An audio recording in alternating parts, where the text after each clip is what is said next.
is the one to gain each other's respect.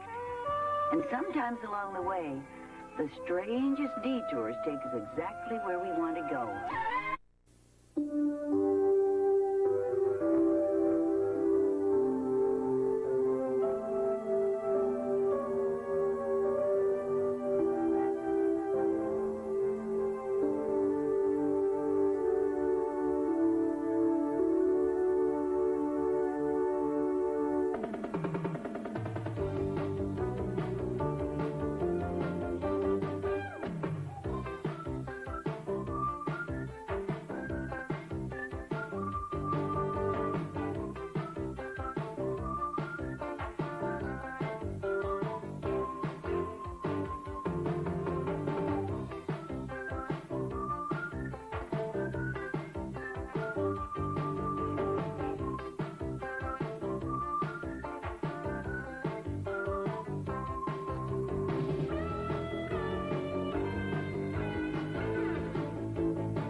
You didn't have to go to all this trouble.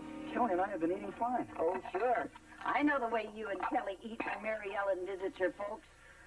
Only reason you go near the oven is to find out what time it is. Oh, thanks for looking out for us anyway. Mm-hmm. If you really want to thank me, you'll cancel that arrangement you made with Eddie Haskell. Hey, what's the big deal? He gets a chance to start working off all that money he owes me from the trial, and you get central air conditioning for practically nothing. I don't know, Wally. Having Eddie Haskell in my house for 3 weeks, night and day? It's like I'm being punished for his crimes. Well, sleep well. Hi,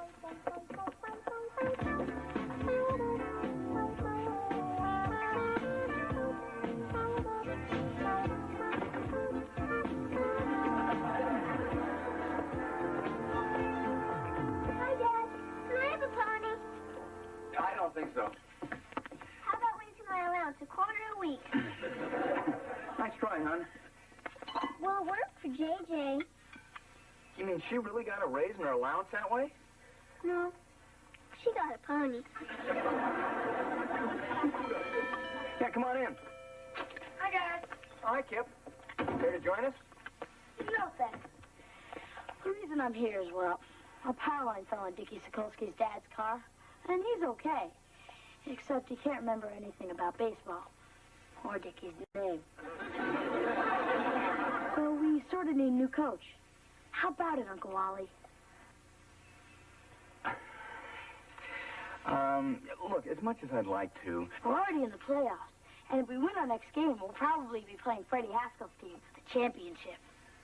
Well, I'm flattered that you asked me, Kip, but, I've given up coaching for good, I'm afraid. What? It was my soccer team that put him over the edge. We didn't win a single game. Even the fish market took their name off our jerseys. I'm just burnt out. My work suffered, I neglected my family. But most of all, he hates to lose. So I think you're just going to have to keep looking. Hey, can't your dad do it? My dad? The Beaver? Well, sure. He knows the game inside out. I know he played when he was a kid. But you went to spring training with the White Sox. But he's your father. Kip, a game only lasts a couple of hours. But your relationship with your father, that's something that lasts a lifetime.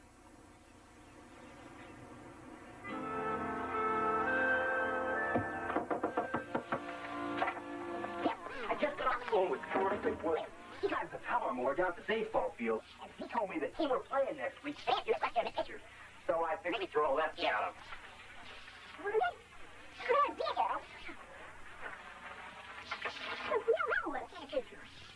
Oh. Maybe we could trade that little fat first baseman for one. Can't trade it, Ali. Well, I'll have to think of something else. Dad, can you come outside now? Well, I'll be in a minute. I'm talking to your brother right now. In the shower? I'll be out in a few minutes. But Dad! In a minute, son. Dad, I'm really glad you're going to be helping the team. Ah, thanks, Kip. You know, this may sound dumb, but when you get to be my age, well, there's not much father-son stuff a guy can do without your friends thinking you're going soft on them. I know. That's why I'm glad you asked me. Okay, Ollie. We can play now. No time for that, Dad. You see, I was getting my lunchbox out of your car because I left half a Twinkie in it, and the next thing I knew, it kind of rolled into the street. Well, I hope you didn't eat it. No, Dad. Not the Twinkie. Your car.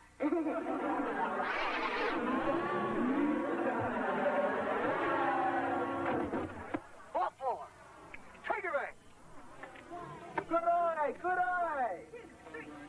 Hey, what is this, a library? Let's start rousing the pitcher. So's his mother. Call him names.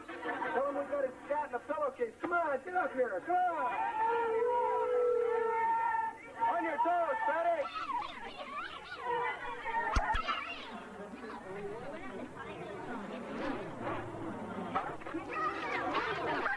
Freddie, all right there.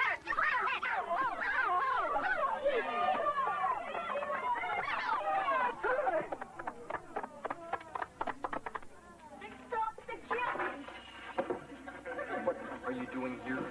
Nothing more? If you'd been paying any attention to your coaches, you'd still be on third. Oh, might I remind you that your scouting report compared the center fielder's arm to a rusty slinky. I'm not here for my health. When I tell you to jump, you don't come down until I clear you to land. Hey, come on. I'm your son. Remember? Oh, that's right. What gets into me? Son, you're benched. What? Benched, as in collecting splinters the rest of the season. Surely you wouldn't deny yourself the pride of watching your own offspring engage in championship play. Don't count on it.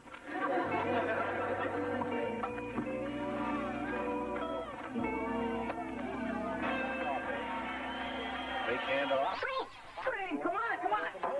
Yeah, you see, Blade. Come on, coach. Now do you think it's time to go back to a four-man? 35-yard.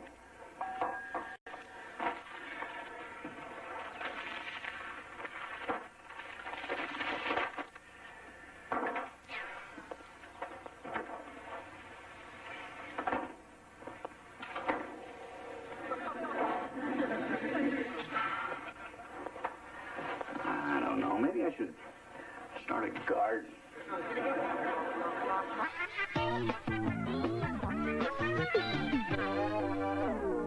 And we'll put the trophy over the fireplace. Unless you think we should build a display case for it. Now, don't get too excited, Kip. We've still got one more game to win on Saturday. Oh, hi, Mom. Hi, Wally. Well, I guess I don't have to ask how things went today. What was the score? Well, it was pretty close. Yeah, if one more of their players had shown up, they wouldn't have had to forfeit. Oh, good afternoon, everyone. I'm making a little party to ease the sting of defeat. I wouldn't expect any less of you fine souls. Well, thank you, Eddie, except Kip's team won. Wait a second. Do you mean my squad is playing the Cleavers for the crown? Quick, oxygen! What's the matter, Eddie? You afraid? Of what? I've seen better teams pulling sleds. Things are different since my dad started managing us. Oh, that's always been my dream, to match wits with a guy who got stuck in a giant soup bowl. They might as well start engraving the trophy right now. Nah, don't worry about him. All talk, no action. I gotta worry. Last month he beat us 26-3. Maybe it'll rain on Saturday. Well, it's a good thing your father isn't here to see this. What are you talking about, Mom? After all the times that Eddie Haskell has manipulated you, misled you, taken advantage of your good natures, do you honestly think you can't win that game just because he says so? Mom, there's no point in starting with Eddie. Nah, you just can't win with a guy. Same with Freddie. I don't want to hear this. Look at you, Wally. You're dying to be in that dugout with your brother. You're so afraid of losing, you won't take a chance of going in there and trying to win. Beaver, wouldn't you once just like to button that Eddie Haskell's lip? More than anything.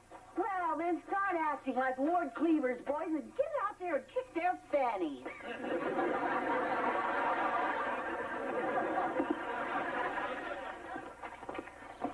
You know something, Eddie? For 30 years, you've been like a thorn in my paw. But come Saturday, I'm going to rip you out with my teeth. Not much in the metaphor department, are you, Beav? Metaphor department, I'm on a roll. That's it, Eddie. All you've done your whole life is make people miserable. Well, come Saturday, you're going to be down on your bony knees begging for mercy. I'm with you, Beav. The Haskells have canceled the Cleavers for the last time. Yeah!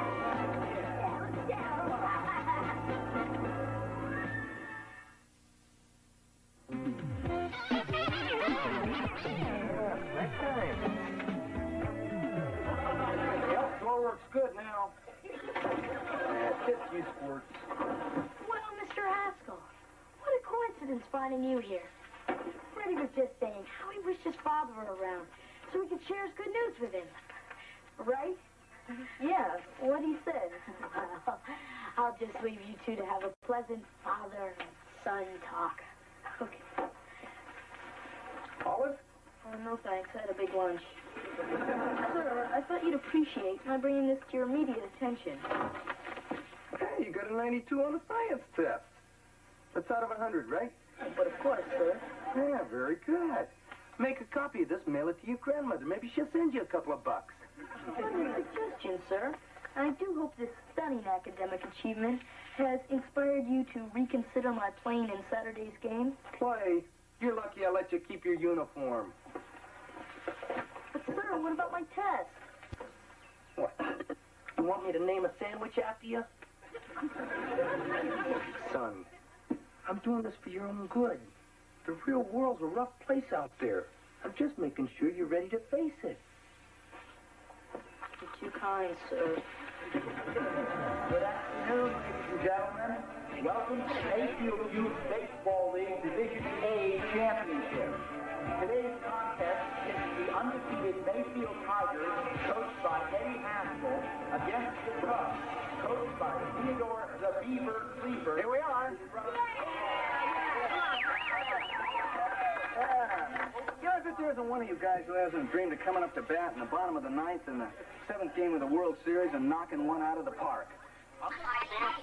Today we got the real thing. A chance to find out if you've got what it takes to be the best. $20, right here. All you got to do to collect it is to keep them from scoring a run. Now, I don't care whether you do it by making a great catch, throwing someone out at the plate, or by tripping someone around in third base. Now, if you think you can hit it, then you'll hit it. If you believe you can make a catch, then you'll do it. If you believe in yourselves, you're going to be a winner, not just for today, but for the rest of your lives. Okay, you guys want to hear a big pep talk? You go rent Rocky Street. All I got to say is you deserve to be here today, and I've really enjoyed coaching most of you this season. Well, come on, guys. Let's get out there and win.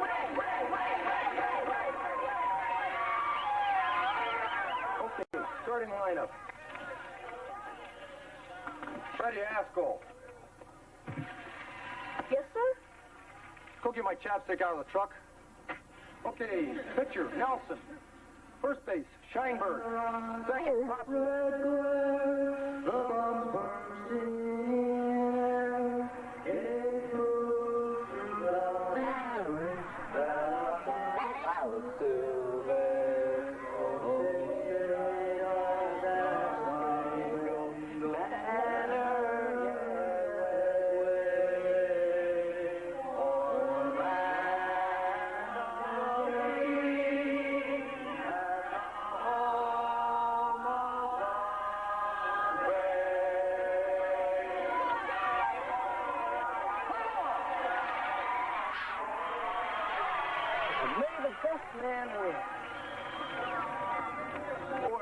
plays the best.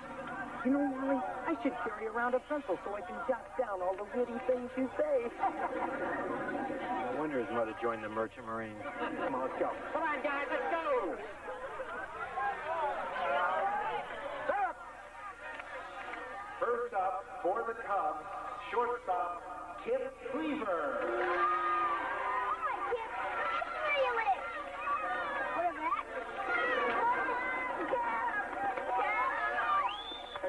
You can do it. You can do it. Come on. Here we go. Here we go.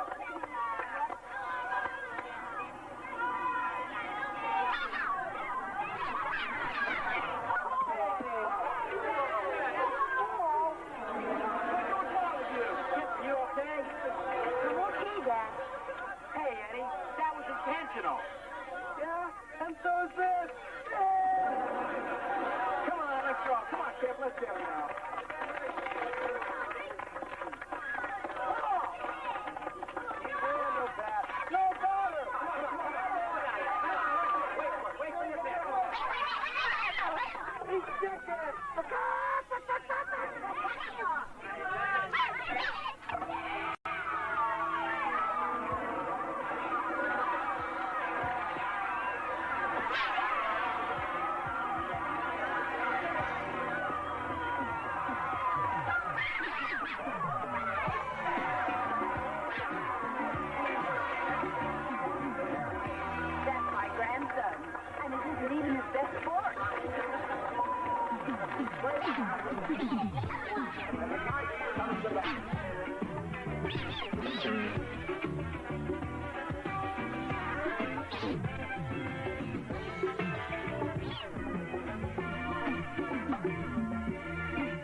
Chance to overtake the Cubs' 1-0 lead.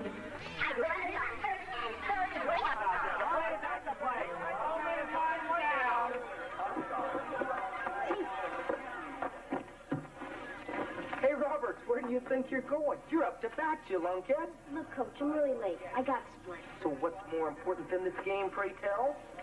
My great aunt's funeral. So another 5 minutes won't make any difference to her. That's the trouble with you, Robert. No sense of priority. Going to Chief Beaver. We are awaiting word on who the hell will be.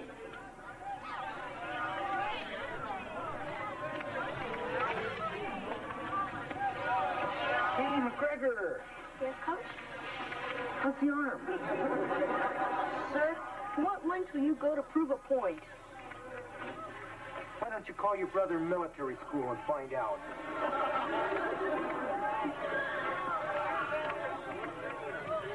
All right, go ahead.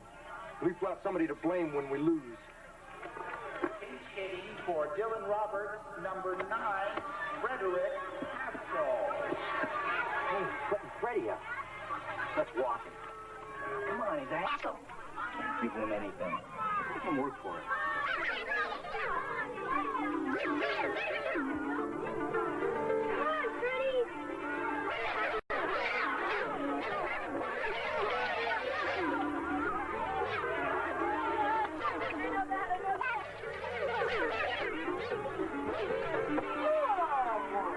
Come on, hit the ball. It's not going to hit your back.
Final score, 2-1. Thank you all for coming. Sure. That's not true, honey. They came together and they played hard together. And then they blew it. Yeah, you won. What, you expected to lose? Look, tell the guys we're going for ice cream and see if some of the romantic pop-ups with De Niro for a change. Yes, sir. Ready? Ready, wait.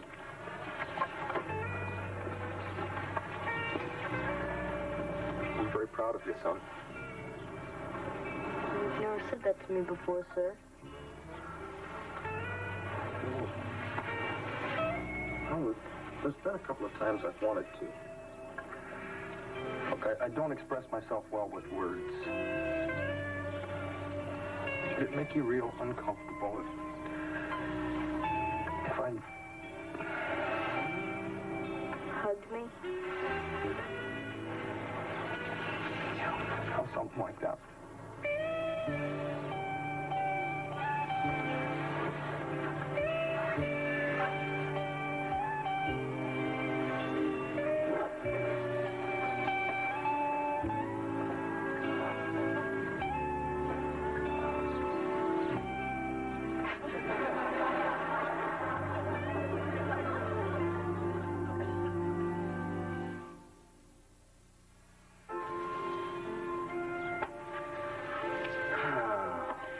We should have walked in. Could have had that ball. Just a little better jump. You played a terrific game, Kip. You've got nothing to be ashamed of. Dad, nothing to be ashamed of. It's just a polite way of saying you lost. Kip, I know how much this must hurt right now. But every day the hurt's going to be a little less, and pretty soon you're not going to believe you ever could have felt this way. It's really true, Uncle Wally.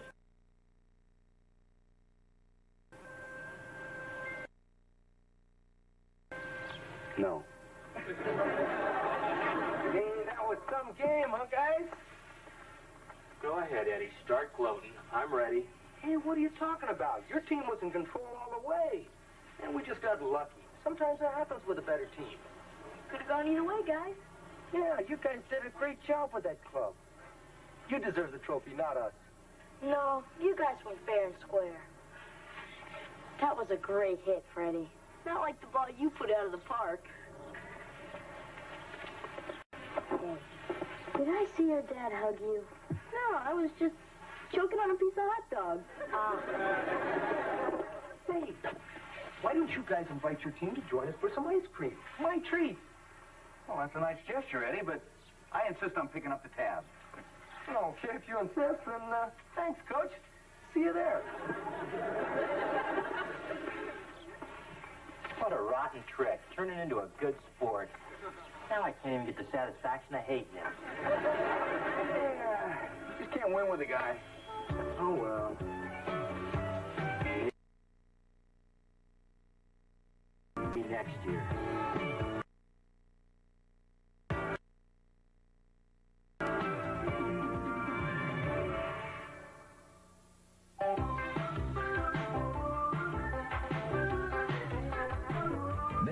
Gather your family for the welcome return of a grand tradition as the Disney Channel proudly presents the award-winning series, Wonderful World of Disney.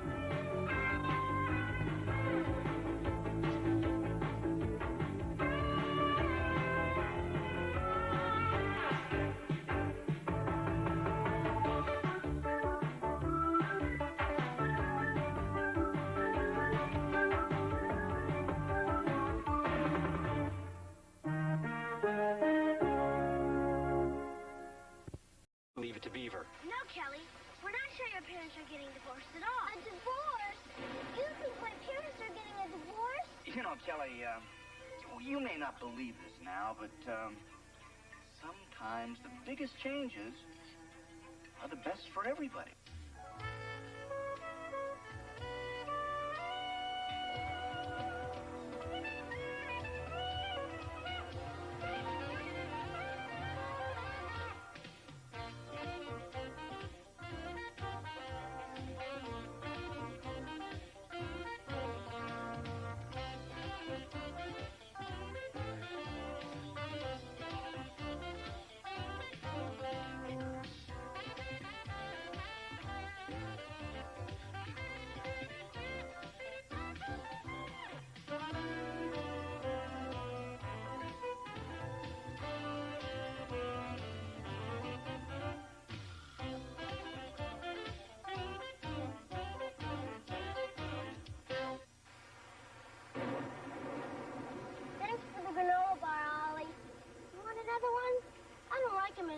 I found out they're good for you.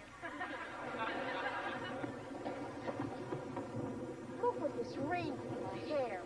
I can't walk into school looking like this. Why don't you put on your poncho and keep it dry? Hey, I'm in the 8th grade now. If I walked in with this thing on, guys would be giving me the business for months. Have any granola bars left, Ollie? Your mom's still not cooking, huh? No. And I hope she starts again soon. I can't take Dad's little black bacon bits much longer. She sure has been acting strange. Probably the weather. I haven't felt much like cooking either. It's not just cooking. She doesn't eat with us, she goes to bed early, and she's cranky like the mothers on the headache commercials. Your mom goes to bed early, huh? Way before Dad. Before, they used to sit on the couch after dinner, and he'd nibble her ear and play with her toes. But they don't do that gross stuff now.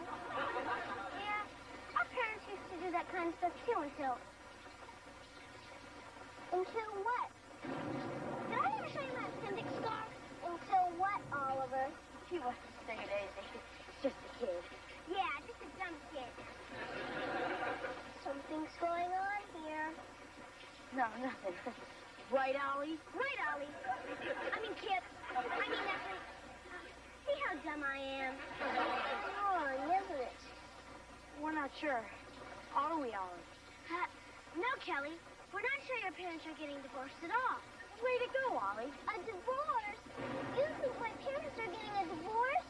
Kelly, we're not trying to get you all worked up.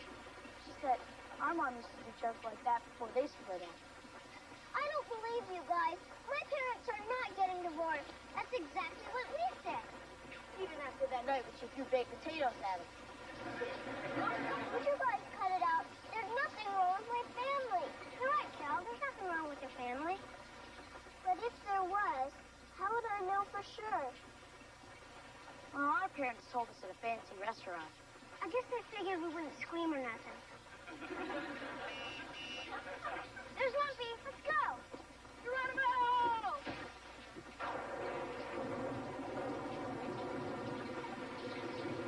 Hey, come on, Cal. What's the matter? Mom and Dad said that we were going someplace fancy for dinner tonight.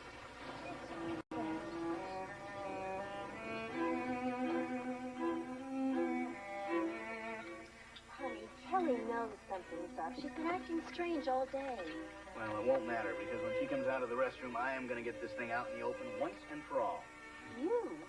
I wanted to tell her weeks ago. You were the one who wanted to wait. Well, how do you tell your child there's going to be a radical change in her family? It's simple. You just come right out and say, hi, Kelly. Kelly, where'd you get that towel?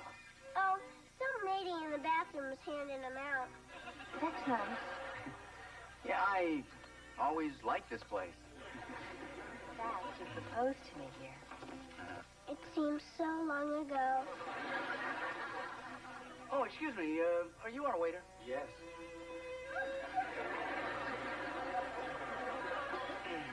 They're very busy here. Well, what looks good to you, honey?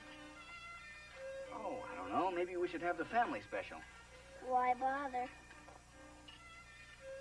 Oh, excuse me. We're ready to order now. Good.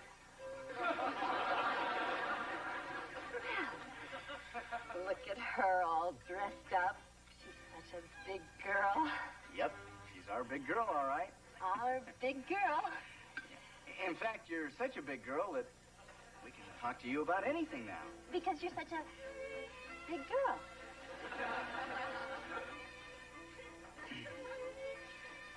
You know, Kelly, the funny thing about life is that you never know what changes are just around the corner. You may not believe this now, but sometimes the biggest changes are the best for everybody. Does that make any sense to you, honey?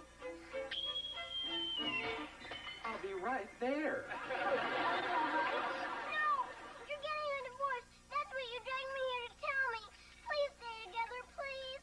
A divorce? No. Now, Kelly, Kelly, honey, we brought you here to tell you that we're gonna have a baby. A baby? And a divorce? How many lives can you ruin? Really, I don't know where you got that idea. Your father and I aren't going to get a divorce. We love each other. You mean you're really gonna have a baby? Yes. It's pretty exciting, huh? It sure beats getting a divorce.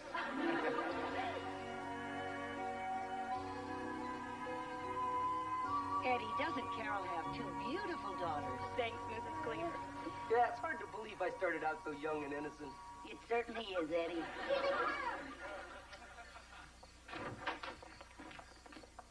Surprise! What's going on here? Well, Kelly had her surprise. Now it's your turn. Oh, honey, thank you. Oh. Peggy, thank you. Carol. Oh, thank you. Oh, Nina. Look at her, she's playing. Well, what's she supposed to do, make coffee? This is a Beaver.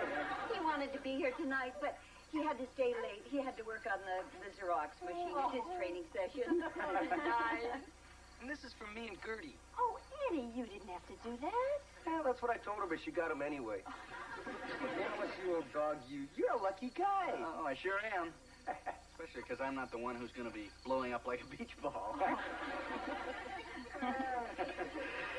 Yeah, it's sure going to be neat having a little baby in the house again. Hey, how you doing, little princess? I take you. Why, sleep right there. Does grown-ups always act like this around babies? Yeah. Sleepy, isn't it? You'd think in 6 weeks a kid do more than sleep, cry, and slobber. A baby squirrel would be walking on telephone wires by now. Don't you like having the baby around? I thought I would, but now that she's here, they don't even know I exist. Come on. You're probably just imagining stuff that isn't there. Like when Kip and Ollie thought my parents were getting a divorce. You might have been better off. Did you hear them? I've got all my teeth. I've had 2 years of ballet, and all they do is take pictures of Baldy. Hey, I still think you're cute. Thanks. I needed that. Things are a lot different now. Mom and I used to do things together, and I'm nothing but a built-in diaper changer. And by the way, make sure there's the disposable kind. Kelly, come in here, honey.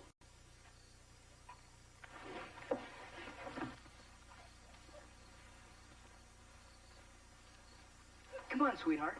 Sit down here. Here, I want you to see how much fun you're going to have. I'm not sure about this, Dad. Oh, now, come on. Don't be nervous. She won't break.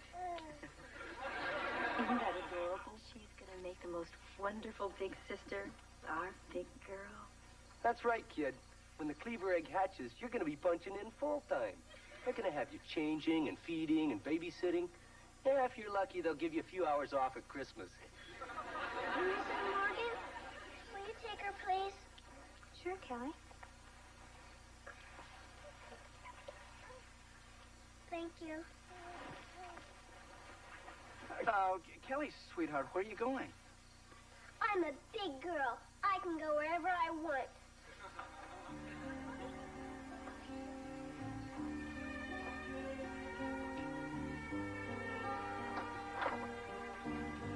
Kelly, what are you doing? She's packing. I know that.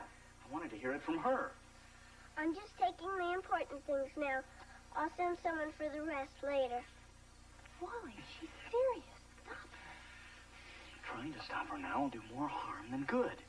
Let's just go along with it for now. Could you please hand me my Snoopy brats? They're over there. Well, I take it you've given this a lot of thought. Oh, yeah. It came to me on the way upstairs. Can I have a muffin, please? Oh, honey. Did you know Muffin's missing an eye? We're all having our problems these days. Listen, sweetheart, I know that our having a baby is a big adjustment for you. And if you feel that the way you want to handle it is by leaving, well, that's your right. Thanks. Could you please get me my rose knit dress? It's on the doorknob. Kelly, if you're going to take your rose knit dress, be sure to take your black patent shoes, too. Helen, I said go along with her, not pack for her. Well, I guess that's all. I'll be leaving now. Kelly, you're acting like a child. Good, Wally. Look, I still love you both, but I can tell things will just never be the same around here. I'll still come back every Monday for my allowance, if I'm still getting one. Well, of course. We wouldn't want to lose you as a dependent. Well, I guess you've made up your mind. Can we give you a ride to wherever you're going? No, I'm not going too far. If anybody calls for me, tell them I'm at Grandma's. Well, don't make yourself a stranger. Oh, I won't. And thanks for everything. You've been terrific. Our baby's gone.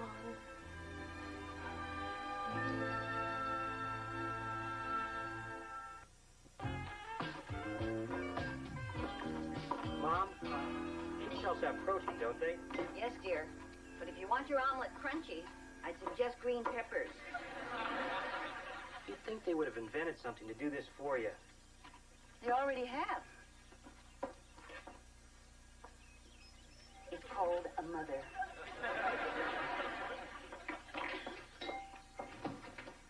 Is the coast clear? Wally, Kelly is confused and alarmed. Pretty depressed, huh? Well, under the circumstances, I think she's doing fairly well. Fairly well. She's having the time of her life. Great. Mary Ellen and I are home worried she's crying her heart out, and she's over here dancing with a beaver. Maybe it's time for me to go floss again.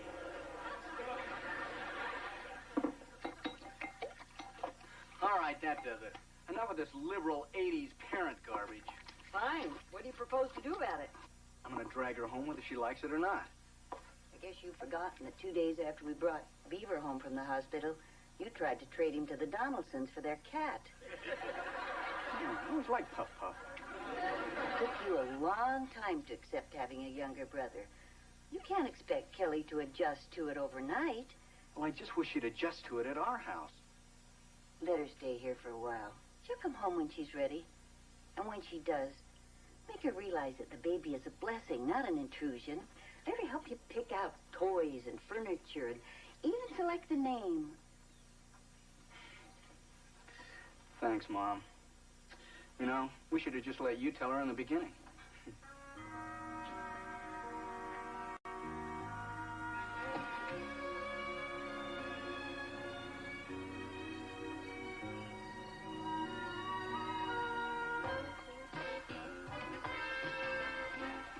Community chest. How about that? I won second prize in a beauty contest. Ollie, will you stop playing and put your stuff away? You heard Dad. We can all stay up later if the room's clean. It's not fair. No matter how late they let me stay up, you'll always get to stay up later. Look, Ollie, if you let me out of jail, I'll help you clean up. Deal. 2 more minutes left.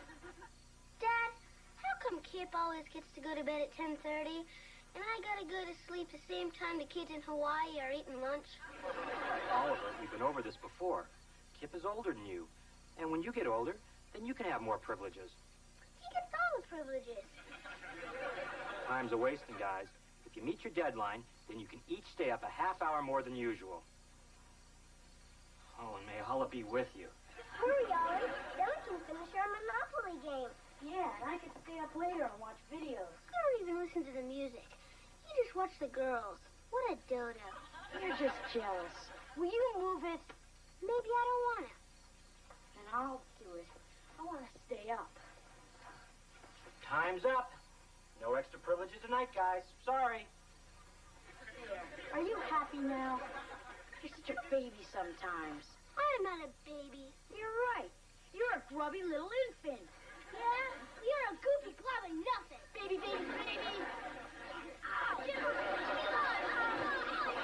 Uncle Beaver, quick, they're covering each other. All right, guys, come on, right now. Come on, break it up, break it up. All right, guys, right now. He started it. I did not. Carrot Top did. All right, guys, now wait a minute. We can't agree on anything.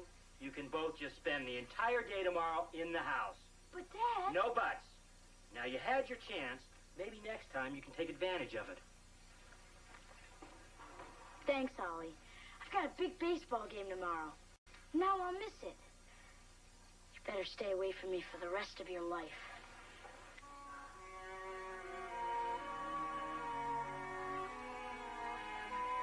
Boy, I felt sorry for Kip. Now I'm positive I don't want a brother or sister. All they do is cause trouble. Well, sometimes they do. They can be a lot of fun, too. I'd rather have a dog, and I'm allergic to those.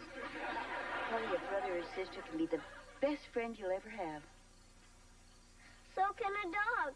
That's what they're known for. Dogs are nice, but a brother or sister, they can talk to you and share their toys and their secrets. They'll even eat your lima beans when your folks aren't looking. Thought you might like a little bedtime snack. Thanks, Uncle Beaver. Kelly, there's an awful lot of love in your house. And, you know, just because your family's getting bigger, it doesn't mean that there's any less for you. You know, Grandma, I like the way you try to cheer me up, even when it doesn't work. Well, you can't blame me for trying. Dad, Yes, Oliver?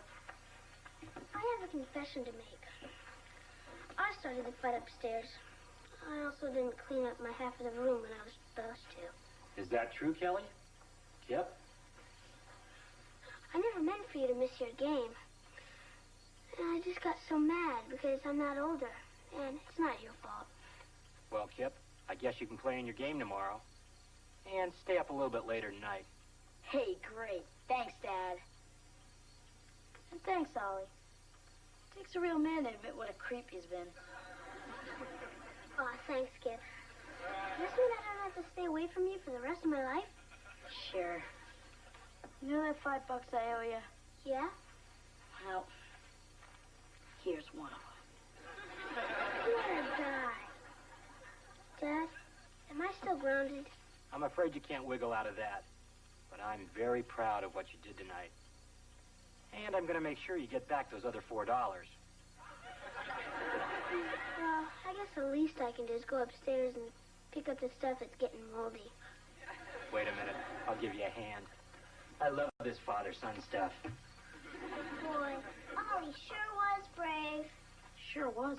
I wouldn't touch any of this stuff under his bed. No, I mean about admitting what he did. Once in a while, a little goof will really surprise you. He was mean to you, and he got so mad at you. I sort of don't blame him for being mad. I do have it better because I'm older.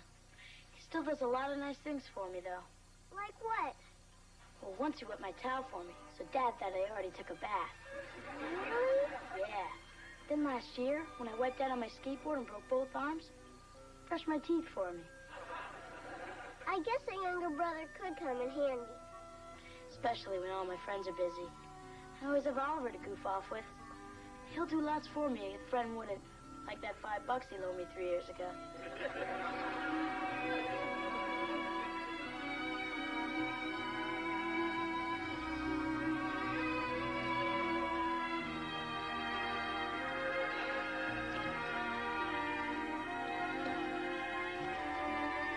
You know, honey, maybe we should let Kelly pick out the baby's name. That'd get her involved. I don't think that's a very good idea. We could wind up living with someone named Kermit or Dad. Kermit Cleaver.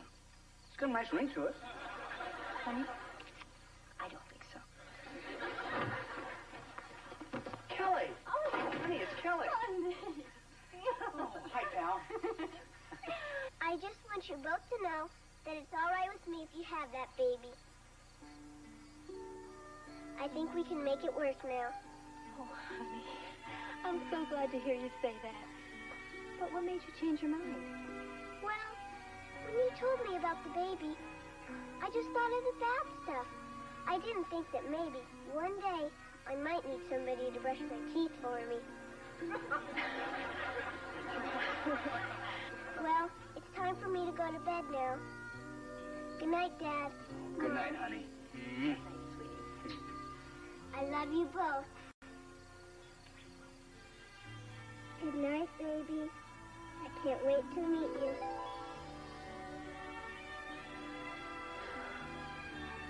Oh, come here, you. We're glad you're here. Oh, you know you that? bet.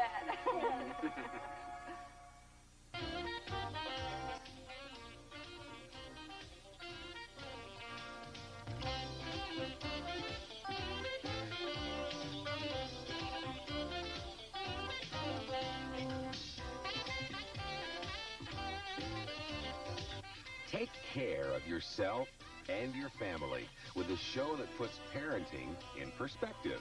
Join Debbie Van Keek.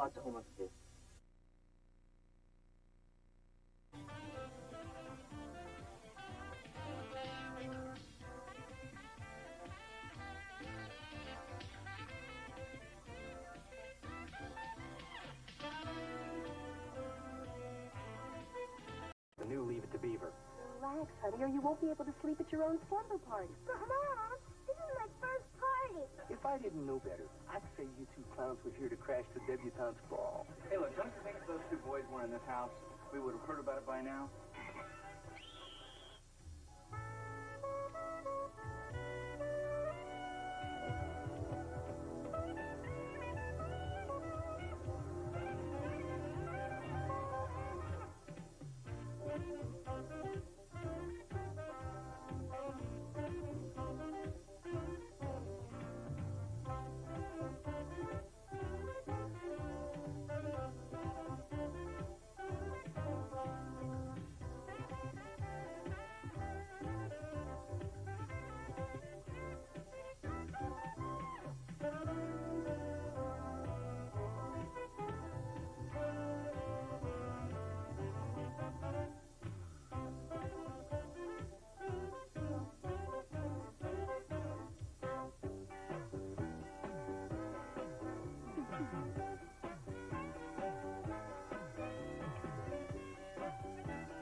What is it, honey?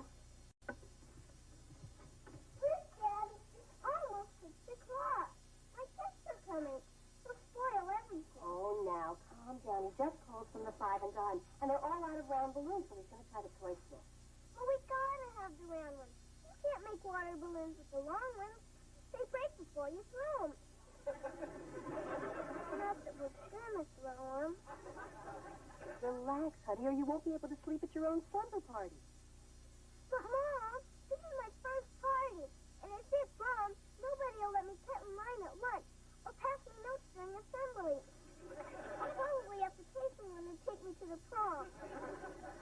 Sally, you have absolutely nothing to worry about. This much planning didn't go into my own wedding. Hi, Grandma. This is Duffy. Say hi, kid. Well, hello, Duffy. Are you new in town? No, I just never liked Oliver much until we had to stay after school together. And now, he's all right. Well, that's good to hear. Grandma, can Duffy stay together? Well, usually I wouldn't mind, but this is kind of short notice. You know, it's Kelly's party and all. But this is an emergency. My mom's cooking a liver tonight. Liver, huh? That is an emergency. All right, Duffy. You call your mother and ask her if you can stay. We already did. Because everybody knows you never turn my down. Hi, guys. Hi, Dad. Oliver, who's your friend? Oh, this is Duffy. He's a kid. Oh, hi. He's going to be eating with us tonight. Mr. Cleaver, are you a real ball player? Well, no, not exactly. You see, my office is just in a softball league. His boss says it'll hurt my dad's morals. That's morale. And I better get going. If I'm late, Lumpy makes me do extra push-ups. Oh, by the way, Oliver, you have a good time tonight. But remember, Kelly's slumber party is strictly off-limits. That goes to you, too, Jeff. Dad, why would I want to spend the evening going on treasure hunt And watching cartoons with a bunch of goofy little girls could take the Smurfs seriously. Oh, good. Now I can concentrate on my game. Knowing my household is in order. Good night, guys. Bye, Dad. Bye, Dee. Are they really going to have treasure hunts and watch cartoons? Yes. But I think Kelly will tell you all about it tomorrow. Over here. Did you find a clue?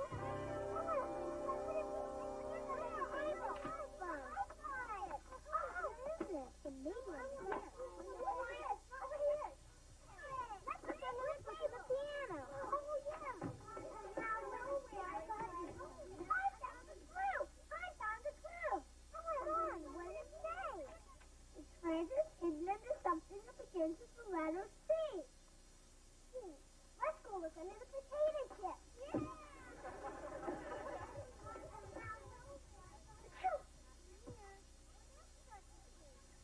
Heather, how are you? Allergic. Did you get a pet? I have to take 2 of these if you did. Well, not unless one sneaked in while we were at the pancake house. Well, I better check them anyway, just in case any of your pillows got duck feathers in them. Fun, kid. I'll get it.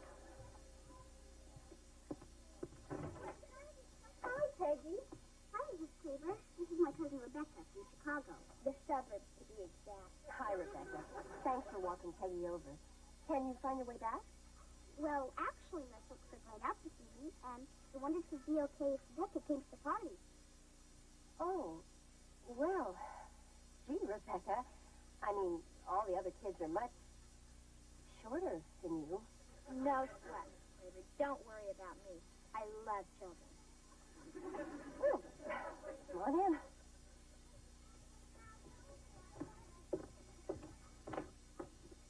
Kelly, honey, this is Rebecca. This is Peggy's cousin from Chicago. Would it be a problem if she stayed for the party? I guess not. Oh, it just means you get 9 little weenies to eat instead of 11. No problem. I don't eat meat. It trashes my figure. Well, come in. We're having a treasure hunt. If you look under stuff to start to see, we might find a prize. Yeah, well, I would, but my horoscope told me to de-emphasize my competitive nature this week. Would you like some punch?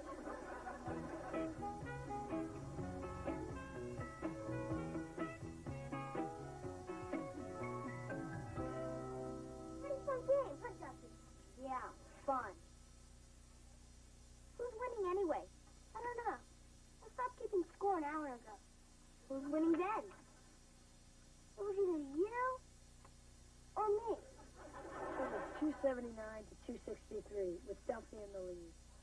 Thanks, Skip. Don't mention it. What do you want to do now? I don't know. What do you want to do? You want to throw rocks in the dryer? I know. We could pretend we're space rangers, stuck on the planet Rilo, surrounded by thousands of giant, angry lizards. Nah, we did that yesterday. That does it. Why don't you two rocket scientists stop talking and go out and do something with your lives? You know, Kip's right. So, what do you want to do? Let's go spy on your cousin's party. You heard Dad and Grandma. They don't want us really going over there at all. Oliver, you know how it works. They tell you not to do something, just so you want to do it even more.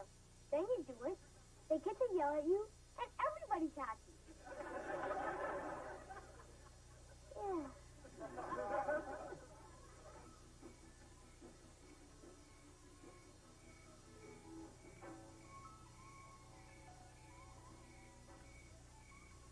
Duffy, I really don't think we should be doing this. We're not doing anything wrong. We're just trying to find that frog. It's not our fault he came over here. But you didn't have to throw him in this direction. I didn't throw him. I read about these rare flying frogs, and I want to see if he was one of them. Oh. There he is.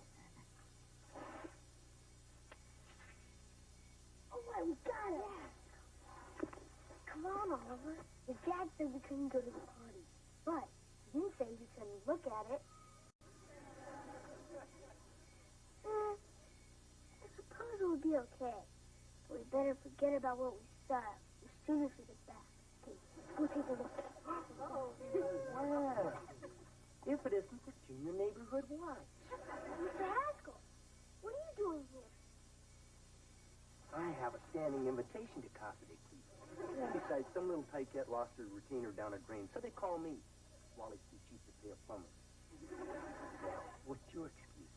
Oh, we caught a frog. Isn't he a beauty? And he can almost fly, too. Want to see? Maybe later. If I didn't know better, I'd say you two clowns were here to crash the debutante's ball. No, Mr. Haskell. The frog story we made up is true. And I suppose you're going to tell me you haven't been upstairs to short sheet the bunks yet? No way. What am I talking to here? 2 healthy American boys or a couple of meter maids? You're missing out on a chance for some serious fun here. I remember at the 8th grade sleepover, your Uncle Wally and I got Beaver to sneak over to the girls' side and put mayonnaise in the sleeping bags. Gee, really? Dad and Uncle Wally really did that? See, they're still talking about it down at the Tyke. You just got a frog, and you got a bunch of girls. You can't waste a perfect combination like that. It's unnatural.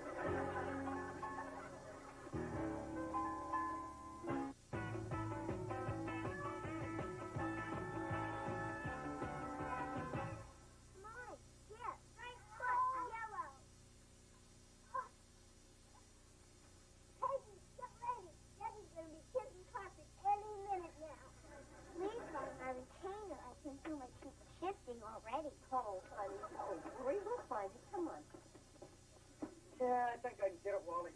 But I'm worried about the electric wires near the pipe. You're going to have to cut the power. Yeah, okay. Hey, girls. Girls, don't be scared. We're going to turn the lights off for a minute. Breaker box is outside. Mary Ellen, you know what I could use? If you got some...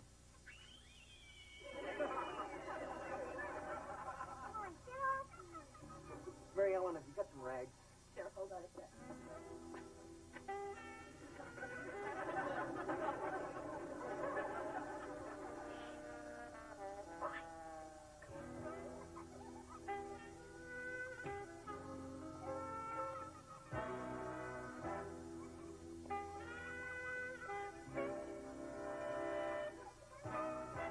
Eddie, will you hurry up? Hey, lighten up, Sam, huh? I'm not charging you by the hour. Come on, move it. I got a couple of little girls here. All right. I got it, Wally. Hit the light.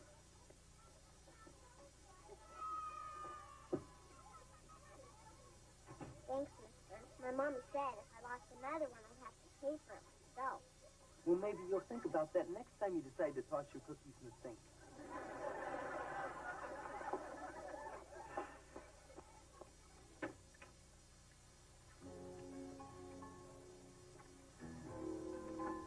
Wow. Look at all this gold junk. Yeah. Have you ever been alone in a girl's room before? Once. But I was with somebody. Well, this is fun. Let's go. What's the hurry? You heard what Mr. Haskell said. This is a night people are going to remember long after they've forgotten about it.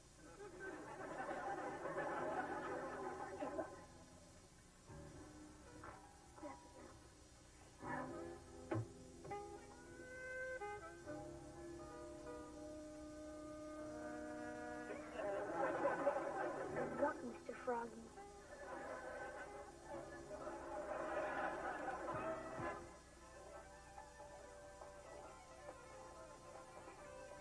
Who's that hairy guy with the guitar, Rebecca? That's drummer. Isn't he a hunk? Yeah, a hunk. What's a hunk?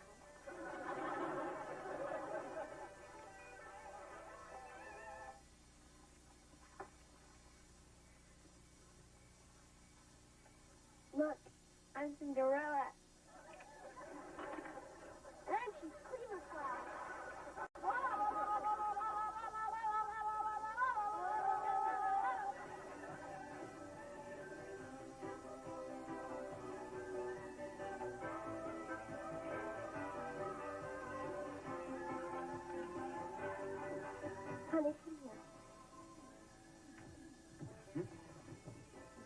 something about Rebecca?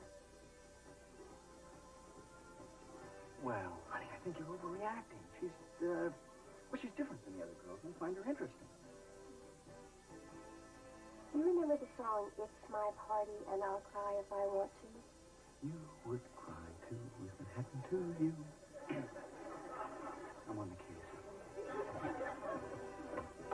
Okay, girls, showtime. Yeah, I think you're gonna love this. What is it? Is it a concert? Well, no, but there's a lot of good music in it. Oh, excellent. You got Rocky Horror. Oh, well, it's sort of a horror film.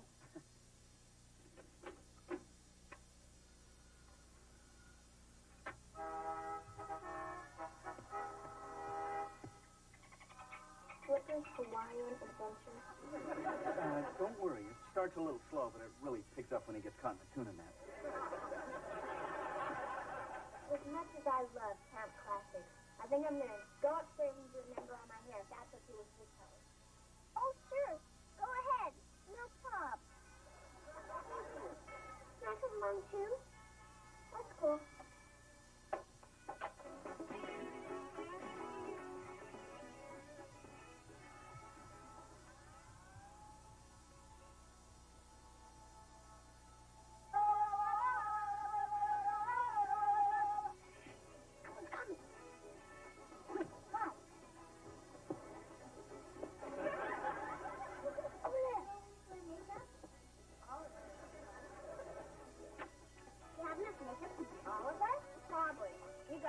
Small things. You can. Maybe I should use it. This might load up. Whatever. Did your mom let you wear earrings to school? Of course not. I'll wait till after I leave the house to put them on. Oh. Okay. Who wants orange eyelids? I do. Oh, this is pretty. When did you do Molly? Come here, Molly. Come here. I wonder what they've been doing up there for so long. Probably something absurd, like holding their breath until they faint. We better go up there and take a look. They may be reading the diary. I don't have a diary. Well, we better get up there before they find that out. You say that now, but one day you wouldn't think of having a party without boys. Yeah, with my luck, boys will probably make me freak out. Does that make us jump from our TV? Probably not. I've never seen my mom without it. Oh, hi. We thought you guys did lumbering by now. That's just letting us make up like we're going to a rock concert in Chicago. How are you getting there? Just the same. We're going back to watch the movie. Come on, Kelly. Grow up. Let's go, Maxie. Hey! How did you get that blue color over your eyes? Come here. I'll show you. I've been to Chicago a few times myself.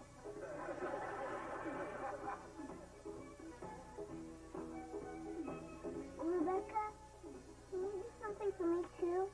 Sure. Why don't you start by doing something with that hair? My hair? I don't know.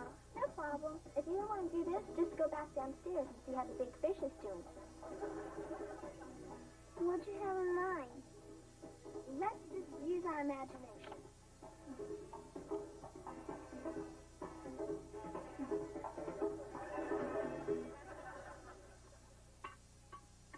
You know, I would have thought these teeny weeny weenies would have been a bigger hit. Yeah.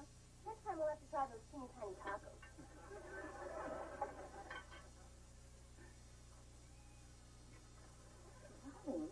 You're a little sensitive. That's exactly why I'm kissing you in this room. There, I think I got it. Why don't you take it and I don't mean to interrupt, but are Oliver and his little friend Duffy here? They seem to have disappeared. My dad figured we'd look here first, since this is the last place they're supposed to be. Hey, look, don't you think if those two boys were in this house, we would have heard about it by now? Yeah, everything's been peaceful since we put the movie on. No wonder. There's nobody out there.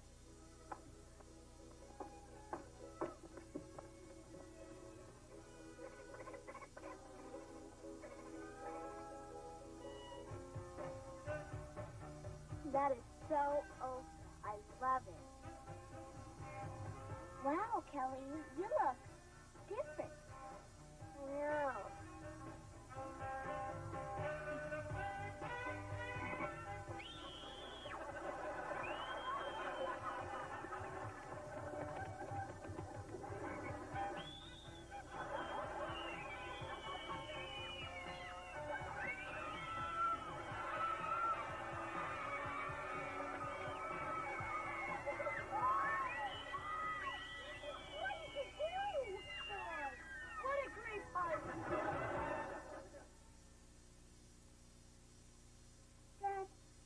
Go home, and you start hollering at me.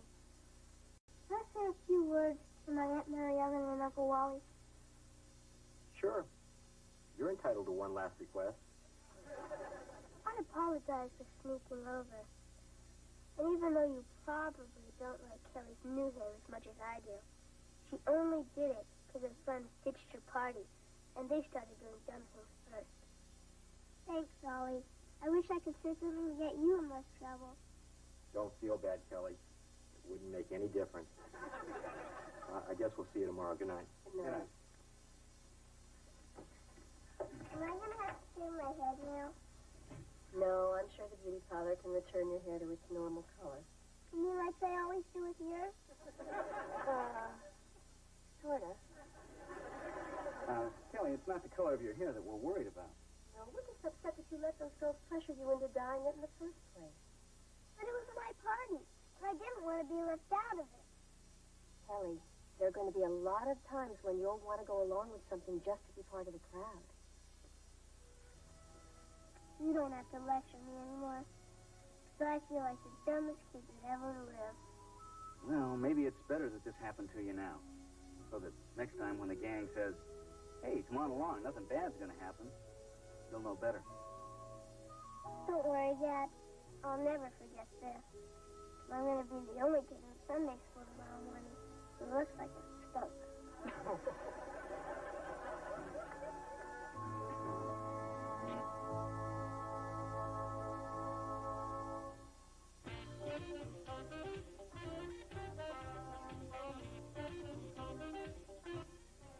Cool pool, bulletproof.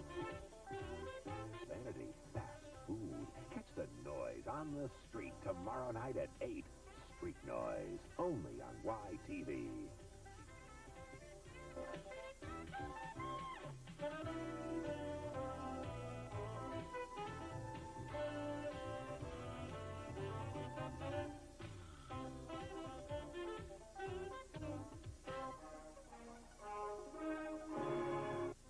Episode of the new Leave It to Beaver. I showed very poor judgment, but I'll do better in the future. What future? You're fired. Let's go to lunch, son. Great news, everybody. I got fired. Oh, well, that is great news. Yeah, great. We knew you could do it, Dad.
need me around to chew you out.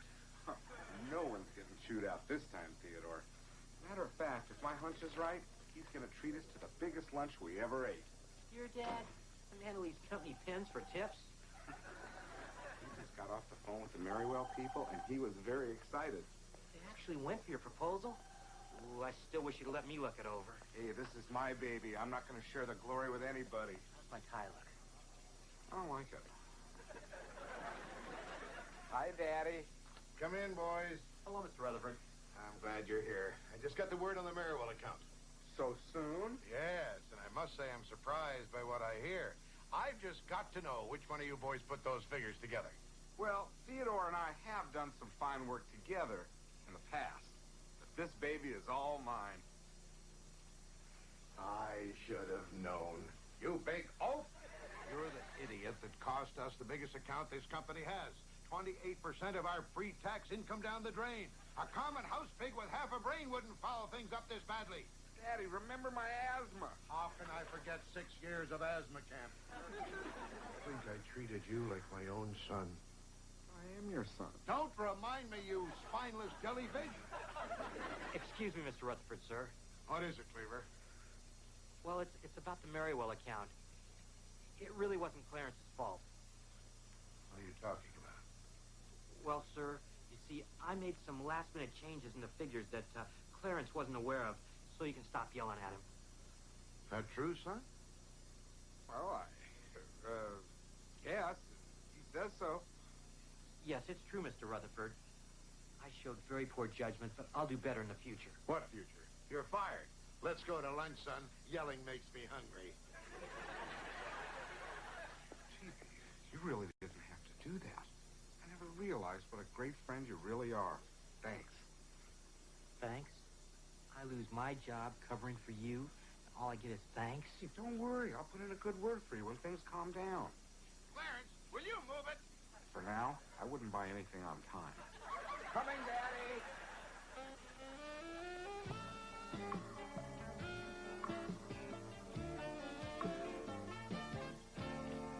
Hey, everyone. Hi, Kelly. I'm taking ticket orders for the school talent show. You and J.J. Rutherford? I heard you practicing last night. No, thanks. Is that what that was? I thought maybe some cats were fighting. Nah, we're not going to be critical, Oliver. Remember, you didn't even try out for the talent show. That's because he doesn't have any talent. I do, too. I can make neat noises with my armpits. Want to hear? Oliver, didn't we discuss that last time Aunt Martha was here? Okay, troops, fall in. Oh, hi, Wally. Want some coffee? No thanks, Mom. I gotta be quick this morning. Well, if you're running late, Beaver can drive the children to school on his way to work. I'm not in that big of a hurry. My client's guilty. Come on, let's go, huh? Bye, doll. Bye. Bye, love. Have a good day. Morning, Counselor. Oh, hi, Eddie. Mr. Haskell, would you like some tickets to my school talent show? Only if they're handing out air sickness bags at the door. Ignore him, honey. I do. Bye, Mom. Bye, honey. Good morning, Mrs. Cleavers. Hello, Eddie. And might I say, that's a lovely oven mitt you're wearing. Oh, well, thank you, Eddie. I always like to look my best for you. It does my heart good to see the Cleaver sense of humor unaffected in the midst of young Theodore's latest tragedy. Oh, and I hope these provisions will help see you through the hard times. Eddie, you been eating lunch behind the tar truck again? Please, you don't have to hide your pain from me. We're like family. Eddie, don't say that. What's this all about? Wait, you mean the Beef didn't tell you? Old man Rutherford gave him his walking papers. Beaver's fired? Yeah, I got it straight from the lump. He's history. Out on the street. Adios, muchacho. Kaput. But I'm sure the Beef will bounce right back again. Oh, would you mind signing a receipt for this so I can deduct it as a charitable contribution? Well, now, Eddie, that's a very nice gesture. But we're not scraping the bottom of the barrel just yet. No breakfast for me. I'm off to the office. Oh, hi, Eddie. Oh, and Mom, don't hold dinner for me. I'm going to be working late tonight. You know, this reminds me of an old Alfred Hitchcock show. This guy got fired, but he couldn't tell his family. So every day for 3 years, he pretended to go to the office. One day, something finally snapped. and he went back to see his old boss again. Only this time, he had a bomb in his briefcase.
God? Who's there? Who is it? It's me, the Beaver. Beaver? You know, God. Beaver Cleaver. Oh, Beaver. Haven't seen you around for some time. Yeah, it has been a while. How's school? God, I don't go to school anymore. Don't tell me it's 3 o'clock already. Gus, I graduated. I went to college, and now I have 2 boys of my own. Oh, glad to see you made something of yourself, Beaver. What line of work you in? Well, actually none right now. See, I've got a problem. I lost my job yesterday. Well, whenever you kids have a problem, old Gus has the answer. Come on, let's grab our fishing poles and head for Miller's Pond. Got any worms on you, Beaver? Sorry, Gus.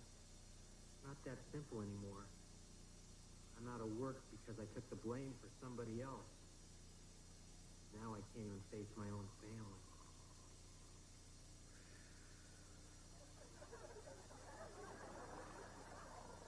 Gus? Who is it? It's me, Gus, Beaver. What should I do, Gus? Well, you're big for a 7th grader. Why don't you try out for football? I just don't understand. I could have bailed out and saved my job, but I didn't even try. Well, if there's one thing I learned in all my years, it's that folks usually do stuff for a good reason. Well, I guess the reason was I wasn't really happy there. See, I told you. There's a good reason. So then, I really didn't get fired. I quit. There you go. Thanks, Gus. It's been great seeing you again. Don't make yourself so scarce, young fella.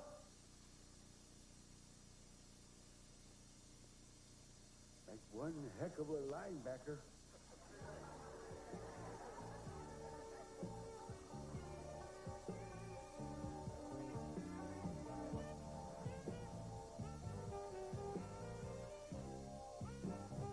How long do we gotta pretend we don't know Dad pretend he's got a job? Until your father's ready to stop pretending. There's your dad. Now remember, he's been through a lot. And he's probably feeling very low just about now. Daddy's home. Hey, Sam, how you doing? Hey, Wally. Hey, Mom. Hi. Hey. Great news, everybody. I got fired. Oh, well, that is great news. Yeah. Oh, yeah, Sounds yeah, good, hey, Dad. that's terrific. Yeah, great. We knew you could do it, Dad. Glad to hear that. You guys don't seem very surprised. Well, Actually, Eddie Haskell broke the good news to us this morning. Hey, what in the world happened between you and the Rutherfords? It doesn't matter. I can start fresh. New job, new challenge. The sky's the limit. Hey, Dad, why don't you be our school crossing guard? Mr. Sanders is colorblind, and he gets mixed up every time the light changes. Well, keep it in mind, Ollie. Right now, I think I'm looking for a job that I'm a little more qualified for. Well, I hope you find one soon. I got a paper due next week on what my father did for a living. Oh, you do you?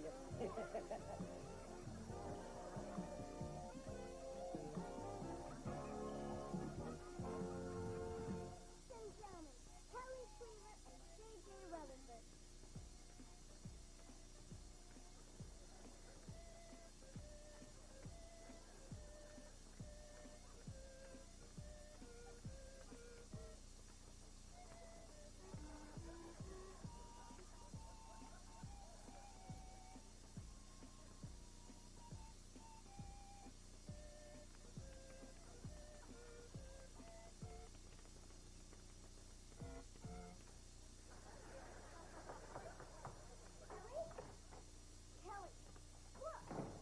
My little Metropolis mailbag. And Superman does wear a cape at dinner. Oh, excuse me. I didn't know she was here. Come on over when you're alone. Okay, Oliver Cleaver. What is this? Why have you been so mean to me lately? Don't pretend like you don't know nothing, JJ. I'm not pretending. I really don't know nothing. Yeah, well, your dad made a real dumb mistake. And my dad took the blame so your dad wouldn't get into trouble. No way. My dad would never do that. Would so? Would not. Would so? Would not. Come on, we're not supposed to fight in the house. Okay, Cleaver, let's go settle this out. Star, you've got problems.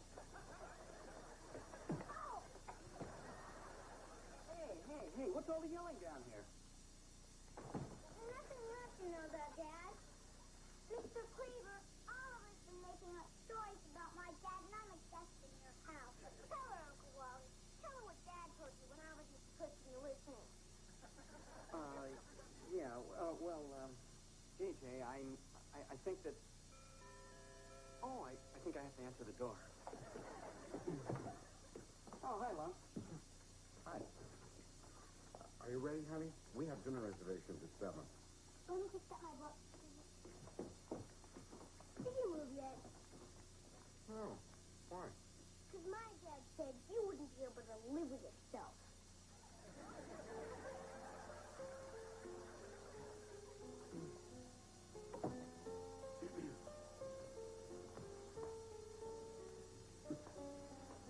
Sure is dark out.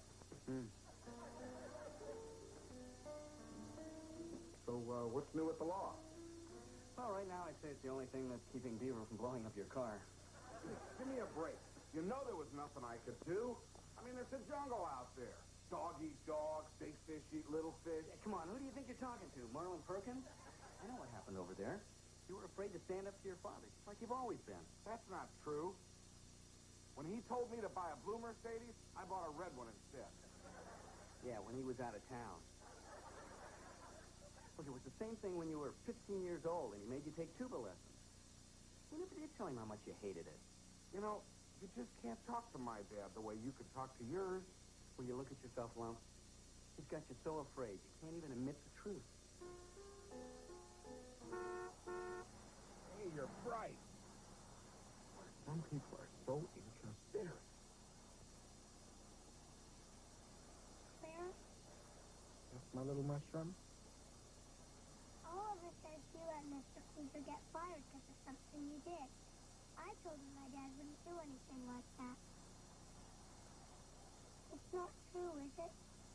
What's Sitcom? About Mr. Cleaver's job. Hey, Sitcom. Why don't we stop and get a triple scoop of sprinkles, just the way you like it? No, thanks, Daddy. Let's just go home.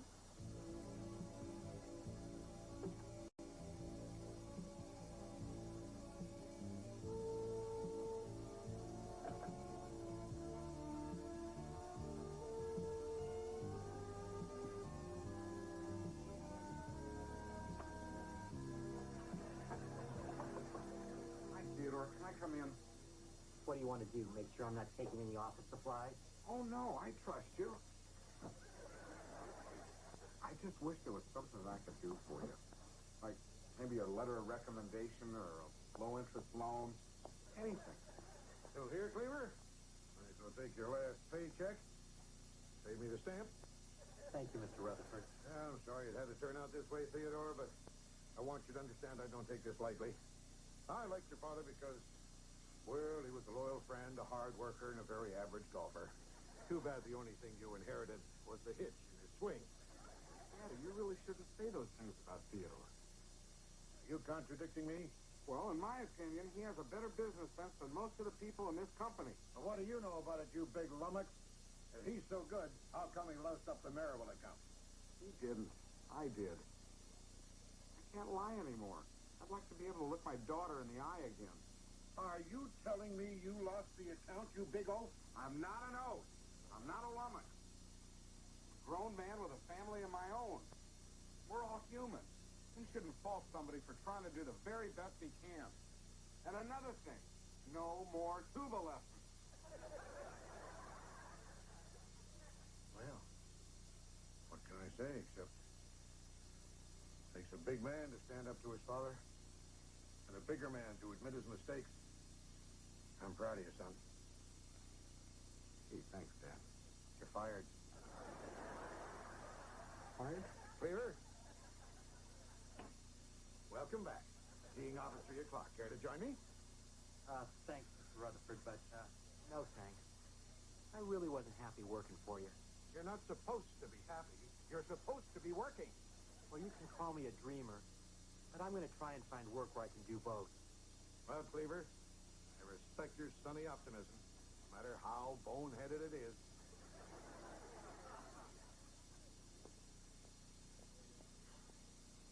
Gee, Theodore.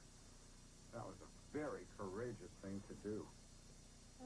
It was braver of you standing up to your father. Terrific. I'm courageous. You're brave. And we're both out of work. You know, Lumpy, I think you're looking at this all wrong. Oh, yeah? You don't make as much as I do. Kid. Sometimes you have to take risks, even if the time isn't right. I've been thinking about going into business for myself. Maybe it wouldn't be quite so scary if I had a partner. You mean me? Us? Lumpy and the Beaver? Sure, why not? You know, maybe you got something after all, Bee. I mean, people respected your dad. That alone should bring in a few paying accounts. Who knows? We might even land a Merrywell account. You know they're looking for a new firm. Then we're partners?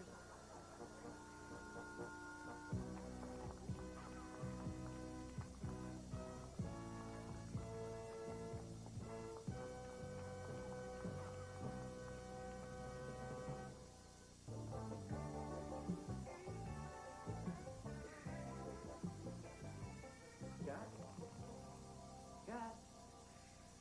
How you doing? Well, hello there, Beaver. Find a job? No. As a matter of fact, I started my own business. Smart move. These your partners? No, these are my sons. Skip and this is Ollie. How about that? Beaver Cleaver's boy. Live long enough and you get to see everything. Gus, we were wondering if you'd join us down at North Palm for a little fishing. I'd really like that, Chippy. But I'm afraid I made other plans.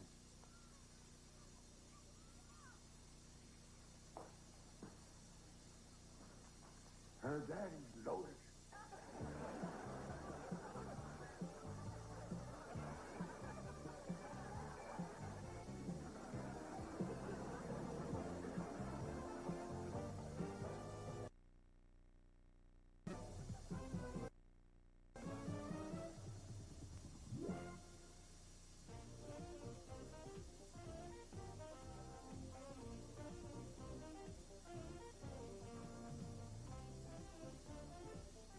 show zany exploits with the wily Ron Oliver and Ralph, the happy contest goose. Taking an interview with Colin James, videos from Bon Jovi, Soul to Soul, Paul Hyde, and Jane Child, plus an evangelist turned stock comedian, Sam Kinison, on the ever-cool Ron Oliver Show. Sunday night at 9, here on YTV.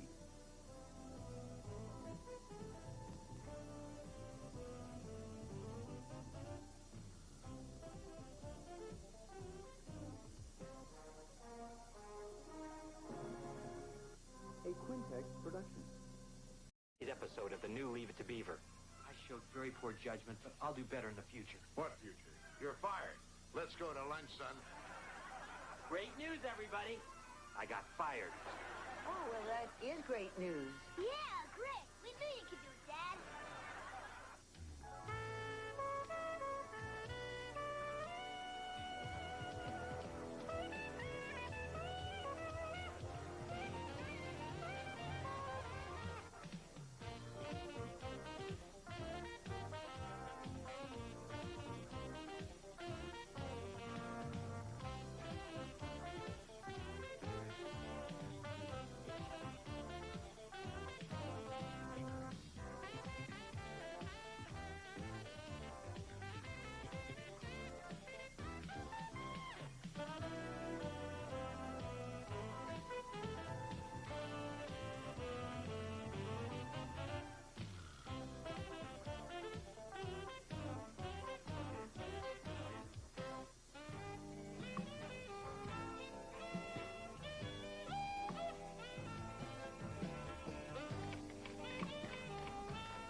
Yeah? Theodore, come in here quick.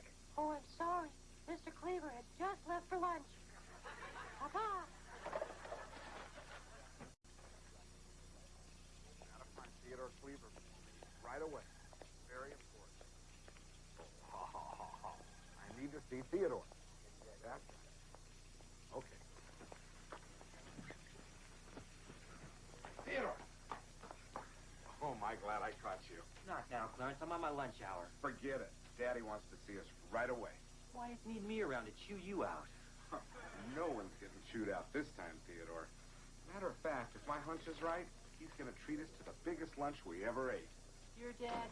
The man who leaves company pens for tips? He just got off the phone with the Merriwell people, and he was very excited. They actually went for your proposal? Ooh, I still wish you'd let me look it over. Hey, this is my baby. I'm not going to share the glory with anybody. How's my tie look? I don't like it. Hi, Daddy. Come in, boys. Hello, Mr. Rutherford. I'm glad you're here. I just got the word on the Merriwell account. So soon? Yes, and I must say I'm surprised by what I hear. I've just got to know which one of you boys put those figures together. Well, Theodore and I have done some fine work together in the past. But this baby is all mine. I should have known. You big oaf! You're the idiot that cost us the biggest account this company has. 28% of our pre-tax income down the drain. A common house pig with half a brain wouldn't foul things up this badly. Daddy, remember my asthma. How can I forget 6 years of asthma camp? I think I treated you like my own son. I am your son. Don't remind me, you spineless jellyfish. Excuse me, Mr. Rutherford, sir. What is it, Cleaver? Well, it's about the Merriwell account. It really wasn't Clarence's fault. What are you talking about? Well, sir, you see, I made some last-minute changes in the figures that Clarence wasn't aware of, so you can stop yelling at him. That true, son? Well, yes, he says so. Yes, it's true, Mr. Rutherford. I showed very poor judgment, but I'll do better in the future. What future? You're fired. Let's go to lunch, son. Yelling makes me hungry. Gee, you really didn't have to do that. I never realized what a great friend you really are. Thanks. Thanks? I lose my job covering for you, and all I get is thanks? Hey, don't worry. I'll put in a good word for you when things calm down. Clarence, will you move it? For now, I wouldn't buy anything on time. Coming, Daddy.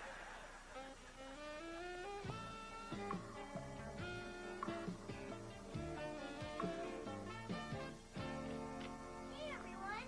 I'm taking ticket orders for the school town heard you practicing last night. No thanks. Is that what that was? I thought maybe some cats were fighting. Nah, we're not going to be critical, Oliver.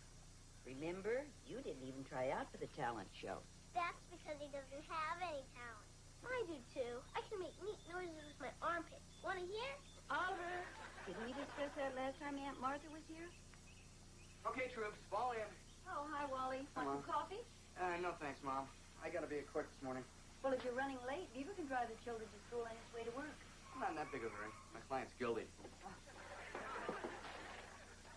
Come on, let's go, huh? Bye, doll. Bye. Bye, love. Have a good day. Morning, Counselor. Oh, hi, Eddie. Mr. Haskell, would you like tickets to my school talent show? Only if they're handing out air sickness bags at the door. Ignore him, honey. I do. Bye, Mom. Bye, honey. Good morning, Mrs. Cleavers. Hello, Eddie. And might I say, that's a lovely oven mitt you're wearing. Oh, well, thank you, Eddie. I always like to look my best for you. It does my heart good to see the Cleavers' sense of humor unaffected in the midst of young Theodore's latest tragedy. Oh, and I hope these provisions will help see you through the hard times. Eddie, you've been eating lunch behind the tar truck again? Please, you don't have to hide your pain from me. We're like family. Eddie, don't say that. What's this all about?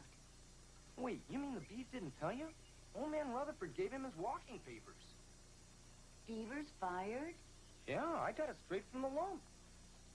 He's history. Out on the street. Adios, muchacho. Kaput. But I'm sure the Beaver will bounce right back again. Oh, would you mind signing a receipt for this so I can deduct it as a charitable contribution?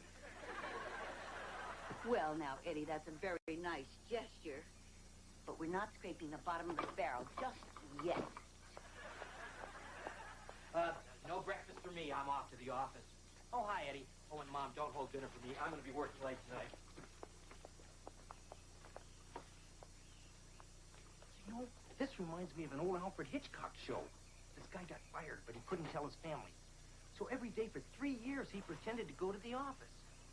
One day, something finally snapped, and he went back to see his old boss again. Only this time, he had a bomb in his briefcase.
God? Who's there? Who is it? It's me, the Beaver. Beaver? You know, God. Beaver Cleaver. Oh, Beaver. Haven't seen you around for some time. Yeah, it has been a while. How's school? God, I don't go to school anymore. Don't tell me it's 3 o'clock already. Gus, I graduated. I went to college, and now I have 2 boys of my own. Oh, glad to see you made something of yourself, Beaver. What line of work you in? Well, actually none right now. See, I've got a problem. I lost my job yesterday. Well, whenever you kids have a problem, old Gus has the answer. Come on, let's grab our fishing poles and head for Miller's Pond. Got any worms on you, Beaver? Sorry, Gus. Not that simple anymore. I'm out of work because I took the blame for somebody else. Now I can't even face my own family.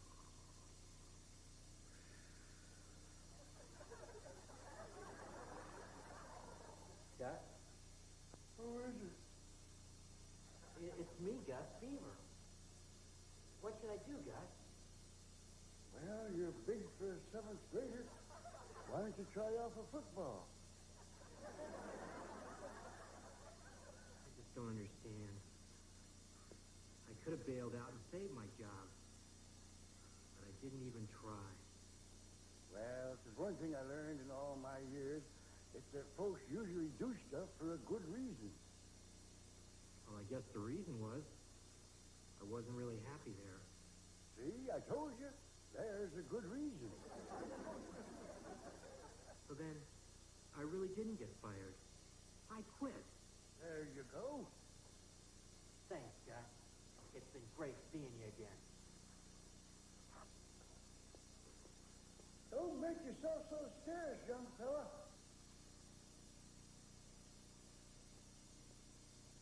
Like one heck of a linebacker.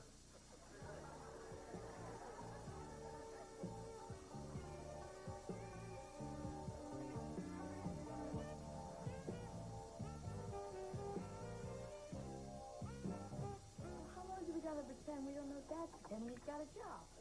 Until your father's ready to stop pretending. There's your dad. Now remember, he's been through a lot, and he's probably feeling very low just about now. Daddy's home. Hey, Champ, how you doing? Hey, Wally! Hey, Mom. Hi. Hey. Great news, everybody. I got fired. Oh, well, that is great news. Yeah. Oh, yeah, Sounds yeah, good, hey, Dad. that's terrific. Yeah, great. We knew you could do it, Dad. Glad to hear that. You guys don't seem very surprised. Well, actually, Eddie Haskell broke the good news to us this morning.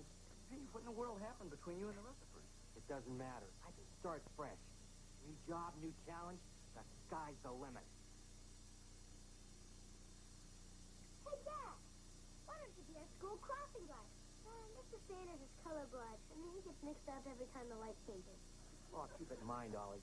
Right now, I think I'm looking for a job that I'm a little more qualified for. Well, I hope you find one soon. I got a paper due next week on what my father does for a living. Oh, you too, do you?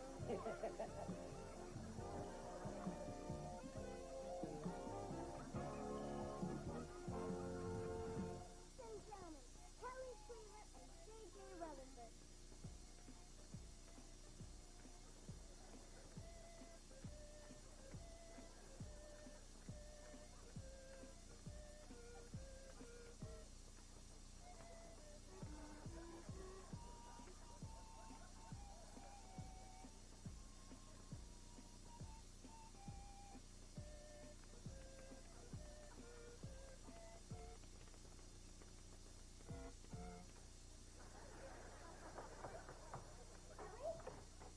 Kelly, look, they printed my Little Metropolis mailbag, and Superman does wear a cape at dinner.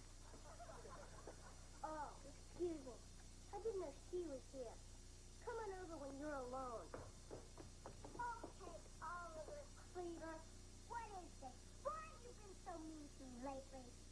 Don't pretend like you don't know nothing, JJ. I'm not pretending. I really don't know nothing. Yeah, well, your dad made a real dumb mistake, and my dad took the blame so your dad wouldn't get into trouble. No way. My dad would never do that. Would so? Would not. Would so? Would not. Come on, we're not supposed to fight in the house. Okay, Cleaver, let's go sail without stars. You've got problems. Oh! Hey, what's all the yelling down here? Nothing you have to know about, Dad. Mr. Cleaver, Oliver's been making up stories about my dad, and I'm a guest in your house. Tell her, Uncle Wally. Tell her what Dad told you when I wasn't supposed to be listening. Yeah, JJ, I think that answer the door. Oh, hi, Lum. Hi. Are you ready, honey? We have dinner reservations at 7. Let me just get my book. Did you move yet? Oh, why? Because my dad said you wouldn't be able to live with yourself.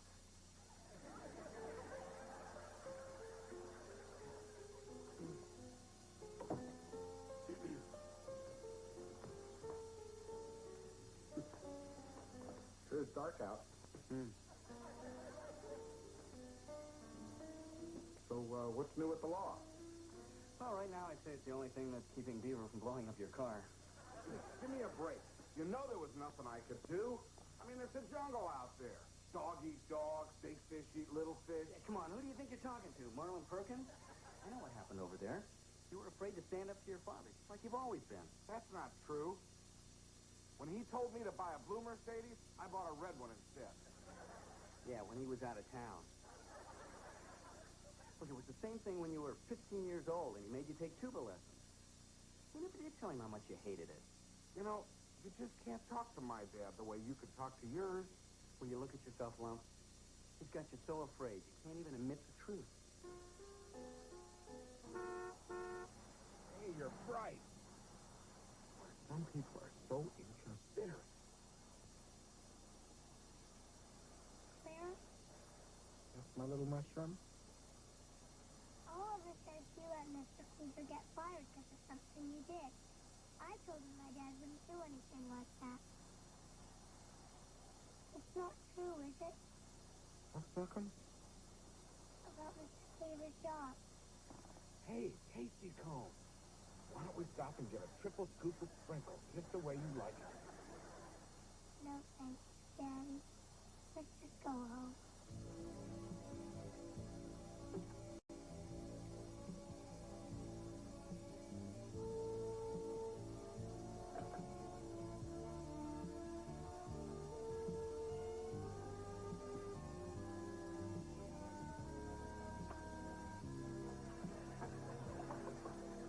Theodore, can I come in? What do you want to do? Make sure I'm not taking any office supplies? Oh, no, I trust you. I just wish there was something that I could do for you. Like maybe a letter of recommendation or a low-interest loan. Anything. Still here, Cleaver? Might as well take your last paycheck. Save me the stamp. Thank you, Mr. Rutherford. Yeah, I'm sorry it had to turn out this way, Theodore, but I want you to understand I don't take this lightly. I liked your father because, well, he was a loyal friend, a hard worker, and a very average golfer. Too bad the only thing you inherited was the hitch in his swing. Daddy, you really shouldn't say those things about Theodore. Are you contradicting me? Well, in my opinion, he has a better business sense than most of the people in this company. Well, what do you know about it, you big lummox? If he's so good, how come he loused up the Maryville account? He didn't. I did. I can't lie anymore.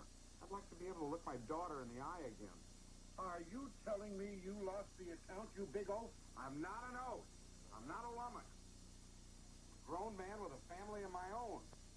We're all human. He shouldn't fault somebody for trying to do the very best he can. And another thing, no more tuba lessons. Well, what can I say except it takes a big man to stand up to his father and a bigger man to admit his mistakes. I'm proud of you, son. Gee, thanks, Dad. You're fired. Fired? Cleaver? Welcome back. Teeing off at 3 o'clock. Care to join me? Thanks, Mr. Rutherford, but, no thanks. I really wasn't happy working for you. You're not supposed to be happy. You're supposed to be working. Well, you can call me a dreamer, but I'm going to try and find work where I can do both. Well, Cleaver, I respect your sunny optimism, no matter how boneheaded it is.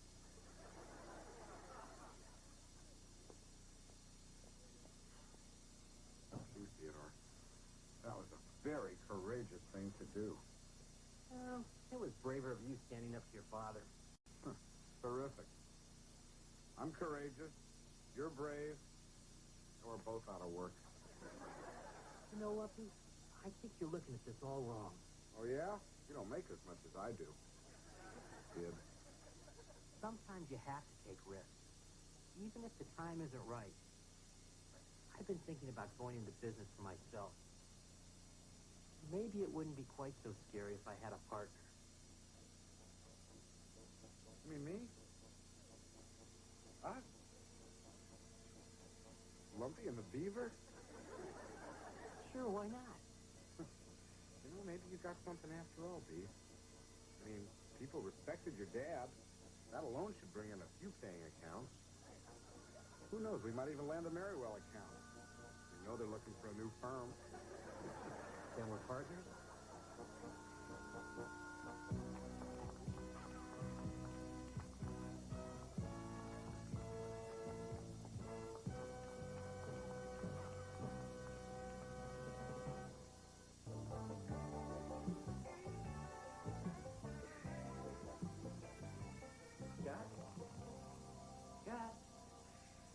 How you doing?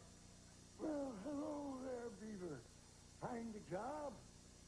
No. As a matter of fact, I started my own business. Smart move. These your partners? No, these are my sons. This is Skip and this is Ollie. How about that? Beaver Cleavers boy. Live long enough and you get to see everything. Hey, Gus, we were wondering if you join us down at North Pond for a little fishing. I'd really like that, Kippy. But I'm afraid I've made other plans.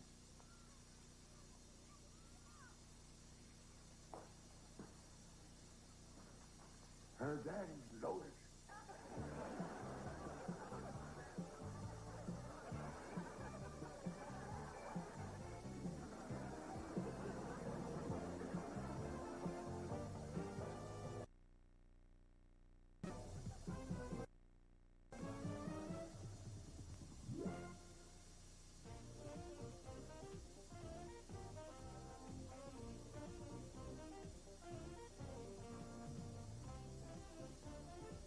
Follow zany exploits with the wily Ron Oliver and Ralph, the Happy Contest Goose. Taking an interview with Colin James, videos from Bon Jovi, Soul to Soul, Paul Hyde, and Jane Child, plus an evangelist turned stock comedian, Sam Kinison, on the ever-cool Ron Oliver Show.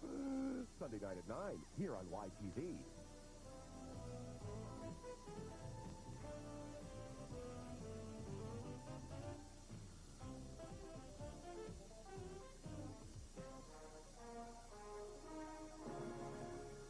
A Quintex production.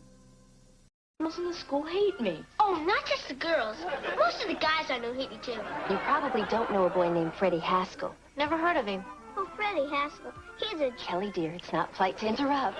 I must say, I haven't seen you look this good since that day at juvenile court.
home safety report for class. Can't right now. But if you want an A, the most important thing is a nice cover. Hi, Dad. Can I have $5? Is that any way to greet your father? Dad, do you have any exposed wires or gasoline-soaked rags under your bed? That's better. Hello, Susie? Oh, hi. Great, thanks. Bye. Dad, I really need the money. See, my first school dance is Saturday. And it's not even in a gym. It's in a hotel and everything. And I sort of got a date. Of course, I'll give you the money. You know, it seems like only yesterday I was going to my first school dance. Hope you have a better time than I did. I'm sure Susie can't kick as hard as Judy Hensel. I'm not going with Susie. I'm going with Tracy. Wasn't that Susie on the phone? Oh, yeah. You see, she talked to Amanda, who lives next to Tiffany, who asked Tracy if she'd go with me. And Tracy said yes. All I got to do is ask her. That sounds simple enough. Thanks, Dad. Dad, how well do you know your fuse box? It must be time for Mr. Bloomgarten's home safety check. Sure is. I gotta write down every fire hazard in the house. I want to get a good grade in my report. Then be sure to put a nice cover on it.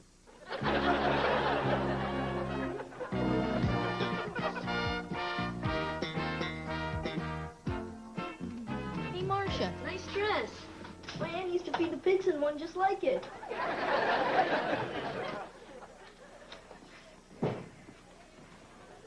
Hey, anyone lose $1?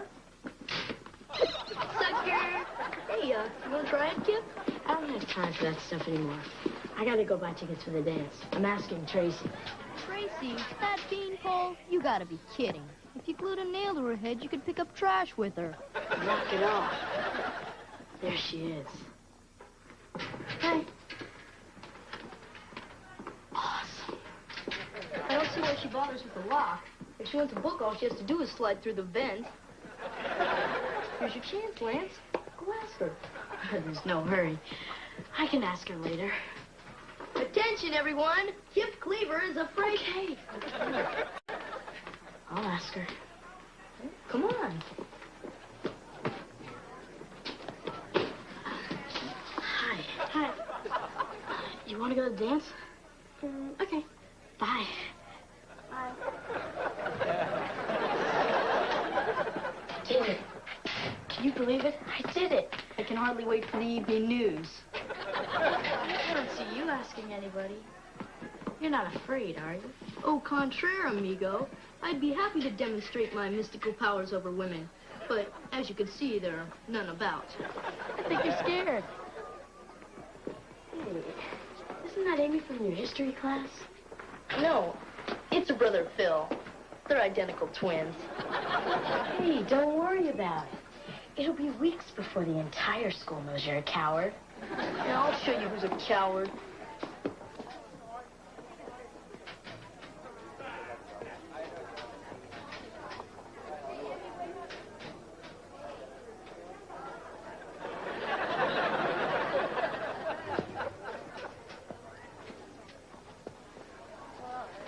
What happened?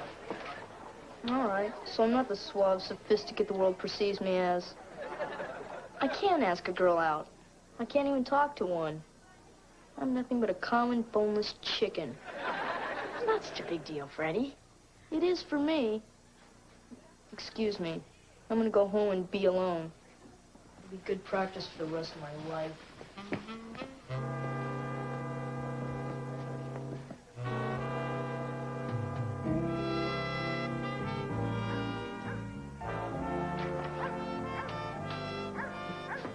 What's the matter, son?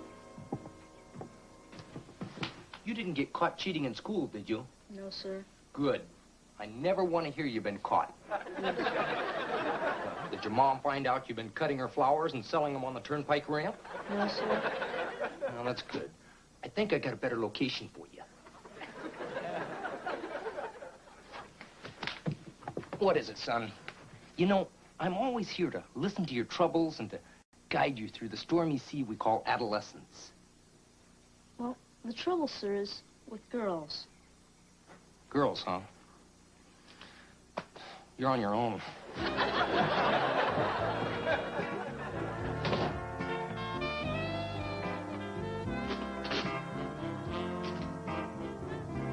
Dad, when are we going to start fixing up these home safety hazards? Well, later, son. Why don't you go work on the cover for that report? Hi. Hi. Hi, Mom. Hi, Kip. Home so soon? Hi, Grandma. Hi, Kip. Hey, Kip. What's the matter with your feet? Nothing. I just got a new pair of shoes for the school dance. They need a little breaking in. I tried to get him to buy another pair. These are the only ones he wanted. They're cool. They make me look just like that guy in Footloose.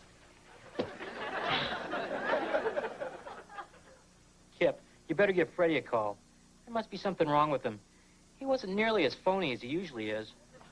Yeah, he's a basket case because he can't get up the nerve to ask a girl to dance. I wish I could do something for the guy. Well, why don't you do for Freddie what your Uncle Wally always did for Eddie? Apologize for being friends with him?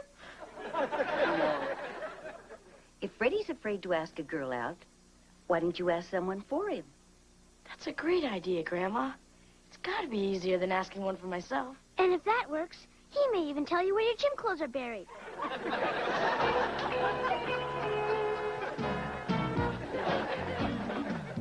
Do you want to go to dance? Oh, Kip, I'd love to. Not with me, with Freddie Haskell. That creep? Yeah. Freddie Haskell.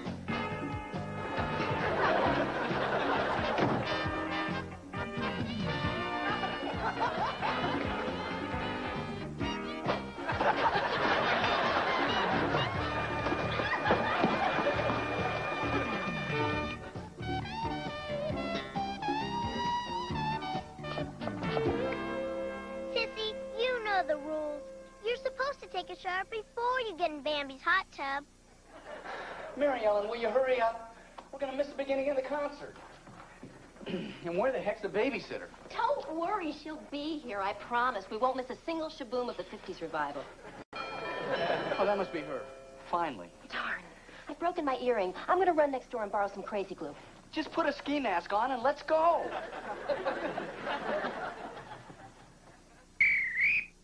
Okay, everybody, it's time for a family fire drill. Now line up and no talking or shouting. Not now, dear. We're making dinner.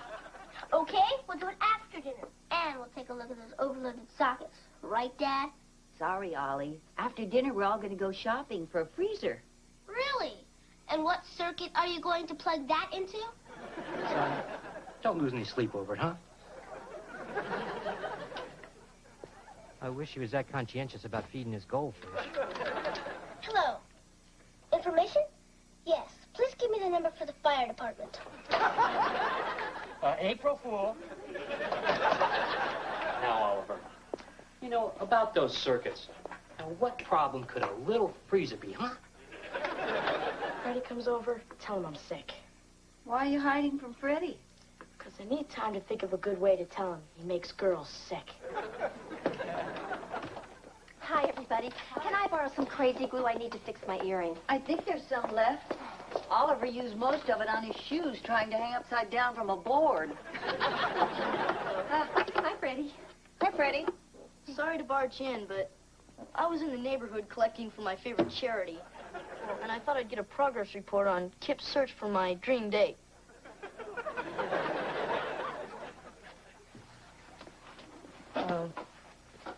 You have talked to some girls, haven't you?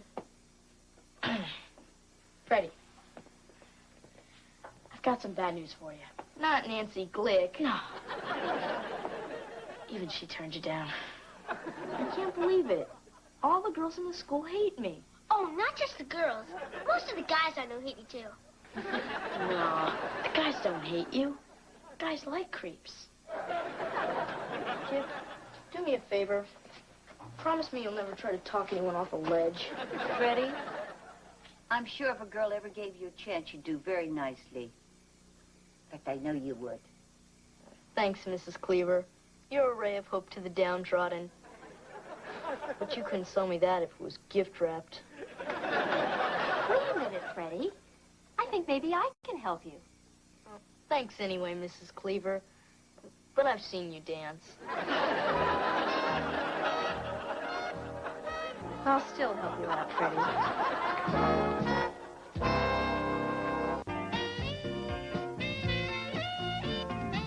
I'm going to play with my new sissy doll. Here, you play with my old one. Oh, finally. Kelly and Laurie are all set. Good night, Kel. Come on, let's go, huh? Shabop, shabop, ding, dang, a ram, bang. Dong, dang, bing, bong, boom, de, bong, bong, bong. You don't go to the Grand Avenue School, do you? No, Mrs. Cleaver. I go to an all-girls school. Then you probably don't know a boy named Freddie Haskell. No, never heard of him.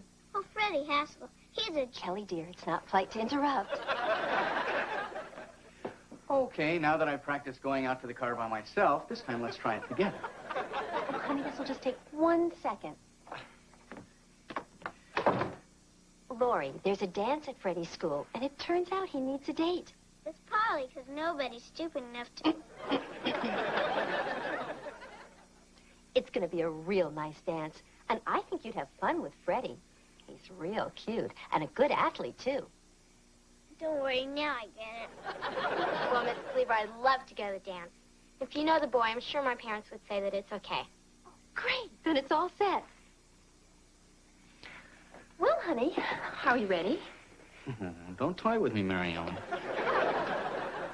Of course, I'll only go if he actually asks me. Well, actually, I was hoping for a close-up. And, of course, one of her mothers, so I can see if she'll age well. Freddie.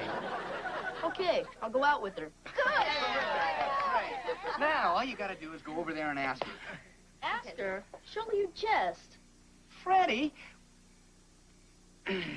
Freddie, would you care to join my brother and me in the den while Mary Ellen waits in the car with the engine running? Freddie, think about it. What's the big deal about talking to a girl, huh? You don't understand. The only thing I know how to say to a girl is, nice face. Did you get the number of the truck that hit you? Let me run through this real fast. Growing up is full of doing lots of things for the first time. Some of those things you may not want to do. But you can't hide from everything just because it makes you nervous. So get over there and ask her, now. I guess he decided to show up after all. Hello. Hi, Freddie. Don't worry. Nobody told her what a creep you are. That's Lori. Hello. How are you? I guess I'm okay.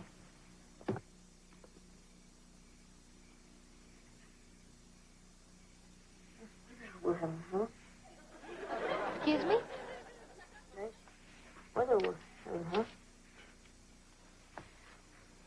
What was that? You wouldn't want to go to the dance with me, would you? Sure. You would? Well, thank you. I look forward to it. And might I add, it's a lovely dress you're wearing.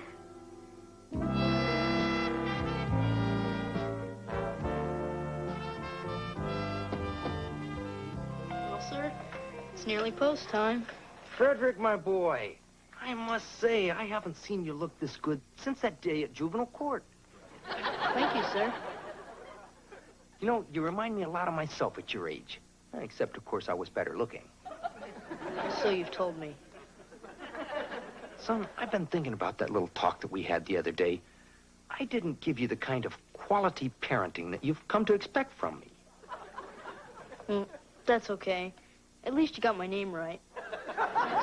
No, I want to make it up to you. When you get to be my age, you'll learn something about women. And on this night of your first date, I'm going to pass these secrets along to you. That's very generous of you, sir. Son, women are all a bunch of bloodsuckers, out to get whatever they can. And when they've used you up, they'll toss you aside like an old sock. Now, you run along and have a good time.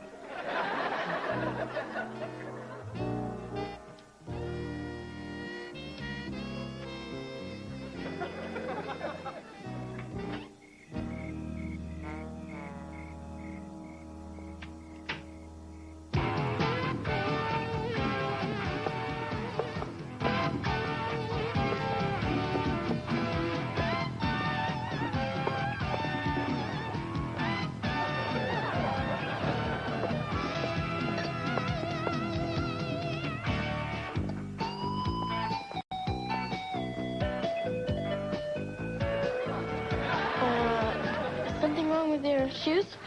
No, nothing. It's just a new step. Do you know the Sidewinder? No? This is it.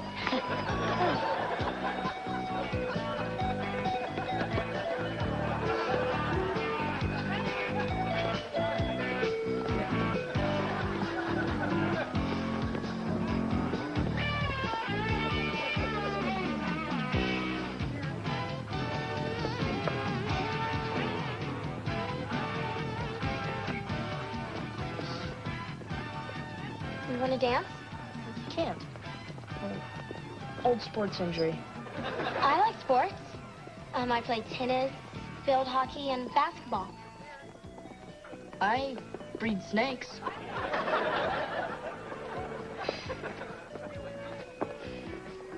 You're the quiet type, aren't you? No.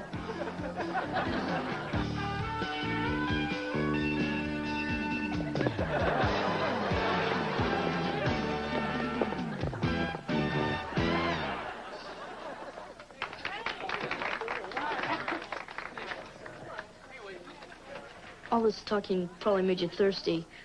I'll go get some punch.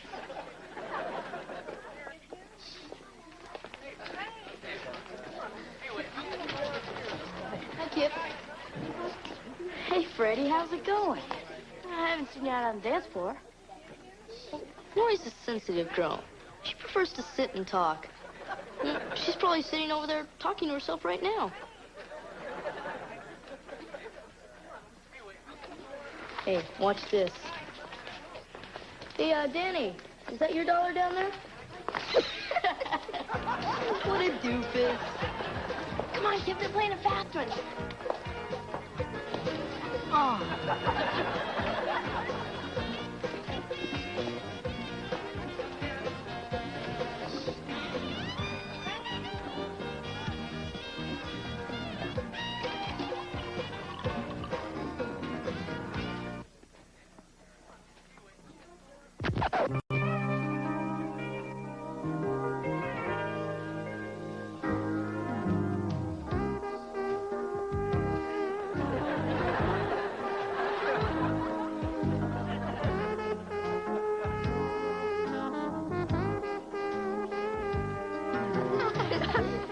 See, that's disgusting. Watch this.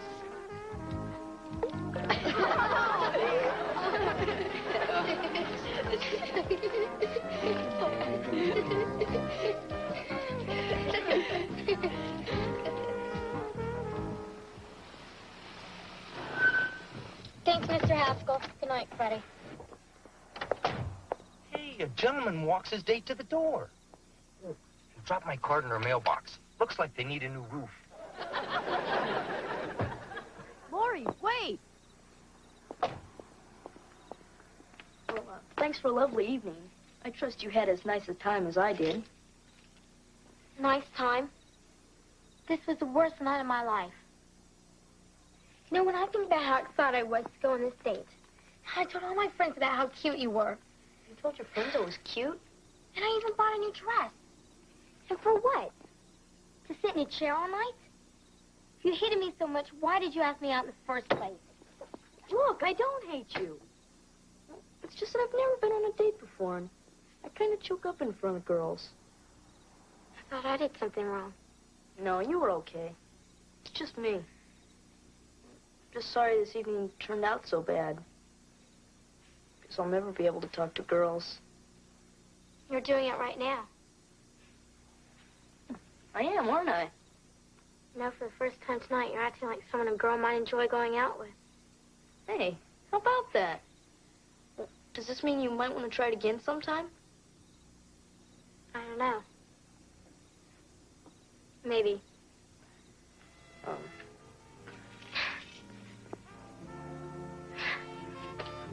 Oh, by the way, I'd have someone look at that roof right away.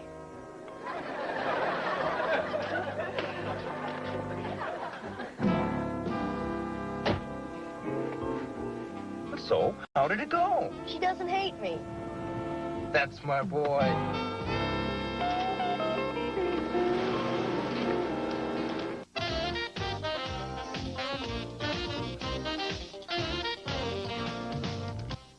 Arnold Schwarzenegger talks with Laurie Hibbert about the difference between cuffing culprits and cuddling kitties in his hilarious new film, Kindergarten Cop.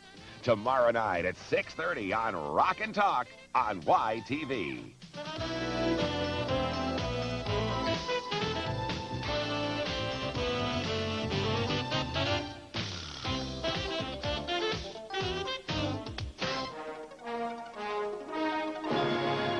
You find something good for your father? Oh, yeah. How'd I look? Oh, thanks, old timer.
Hi, guys.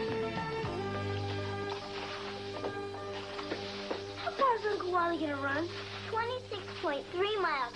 From the City Hall in Bellport to the library at Mayfield. I don't get adults. They wait all the time to get their driver's license, and all they want to do is run. And ride bikes that don't go nowhere. Real dumb. Glad I got you three together.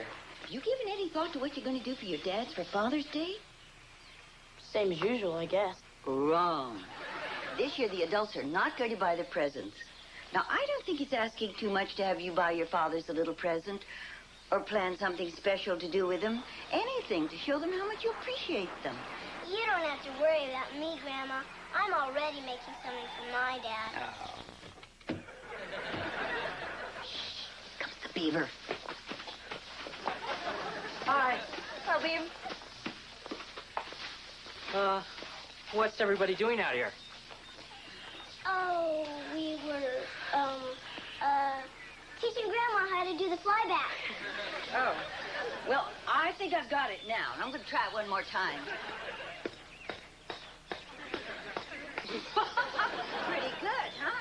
You try it again.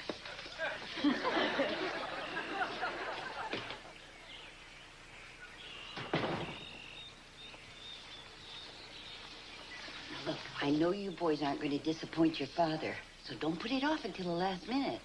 Okay. I'll buy him something with the money I've left from what Dad gave me to buy you a Mother's Day present. I guess that's allowed. How about you, Ollie? Well, I would have had some money, except when I got this hole in my pocket. Well, I guess we could arrange a small emergency loan, provided your pockets are in good working order. Thanks, Grandma. And don't worry, I'll keep the money in my socks. The holes are smaller.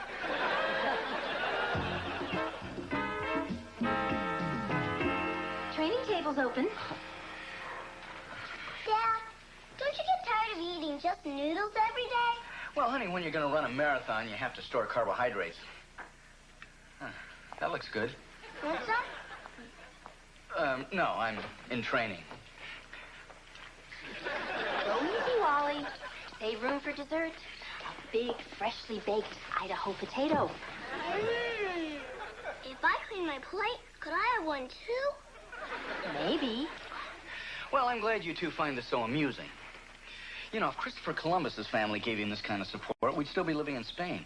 Dad, wasn't Columbus from Italy? Eat your dinner.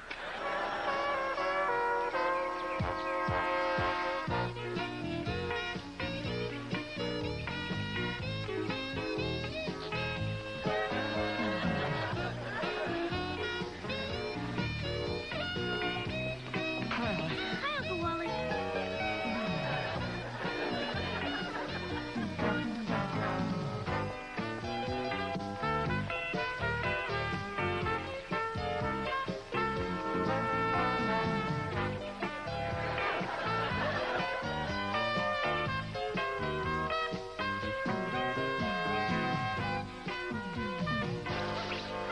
Hi, Ollie. Hi, Duffy. Guys? Pretty neat hats. Pretty neat. I think we should make whoever invented this president of the whole world. Yeah. I never saw a hat that did anything but sit on your head. Hey, could I try it on? Well, all right. Just try not to slobber all over the part you put in your mouth.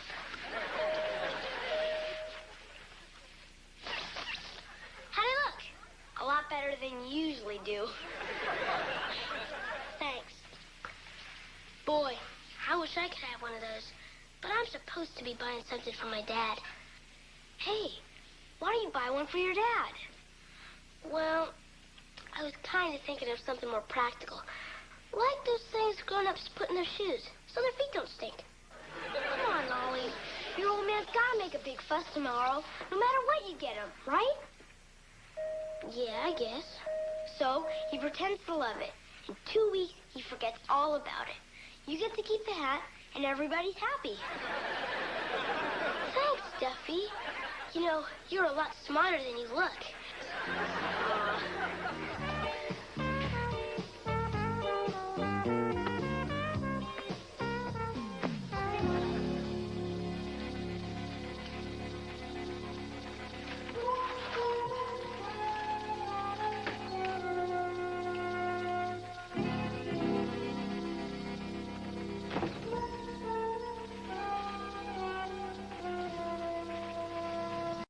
champ. I didn't hear you come in. Dad, what are you doing in here? I just rehung the towel bar. No more chin-ups in the bathroom. Right, Dad.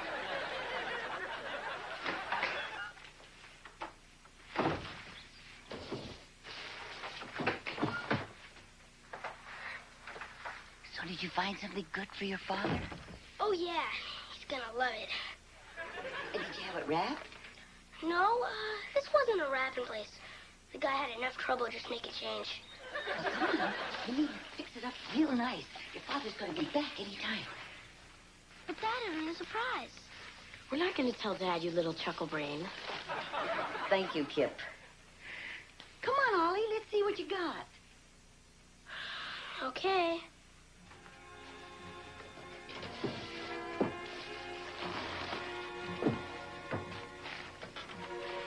But just remember, I didn't like it so much when I first saw it either.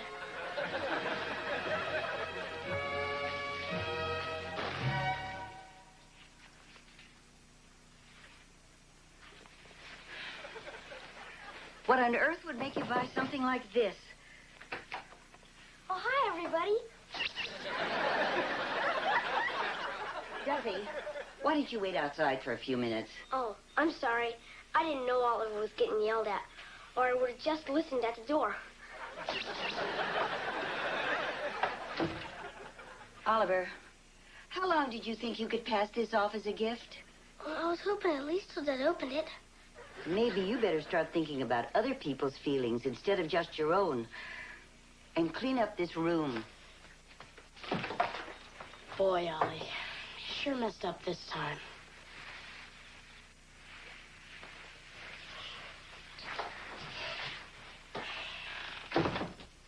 Hey, I heard the whole thing. This never would have happened if you would have listened to me and gotten the blue one. Come on, Duffy.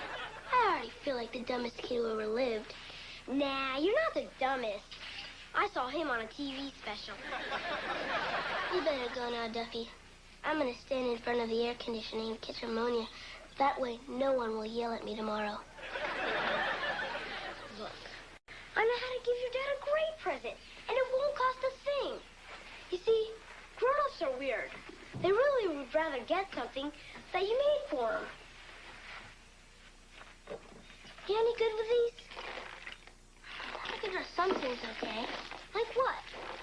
Batman? Good enough. Now, if you really want to make your dad happy tomorrow, all you gotta do is draw a picture of you hugging him. That's it? Yeah. Stand in front of the house with a happy son. I bet your dad cries and tells you it's the best present he ever had. That does look like Batman. That's the house. Oh.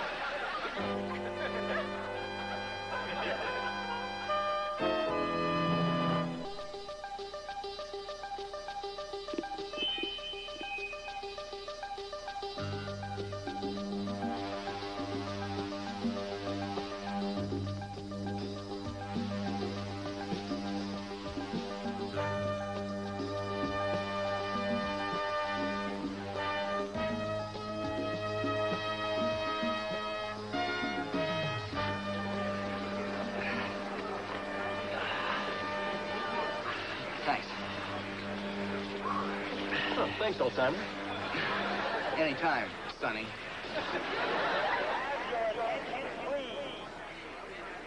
Thank you. Runners, take your marks. Get set. Oh, yuck.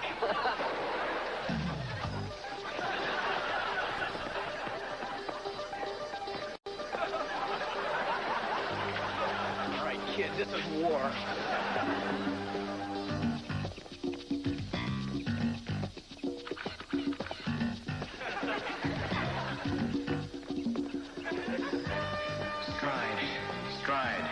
Stride. Okay, Wally, water station up ahead. Now all you gotta do is peel your tongue off the roof of your mouth. Oh, real good, Wally. You jerk.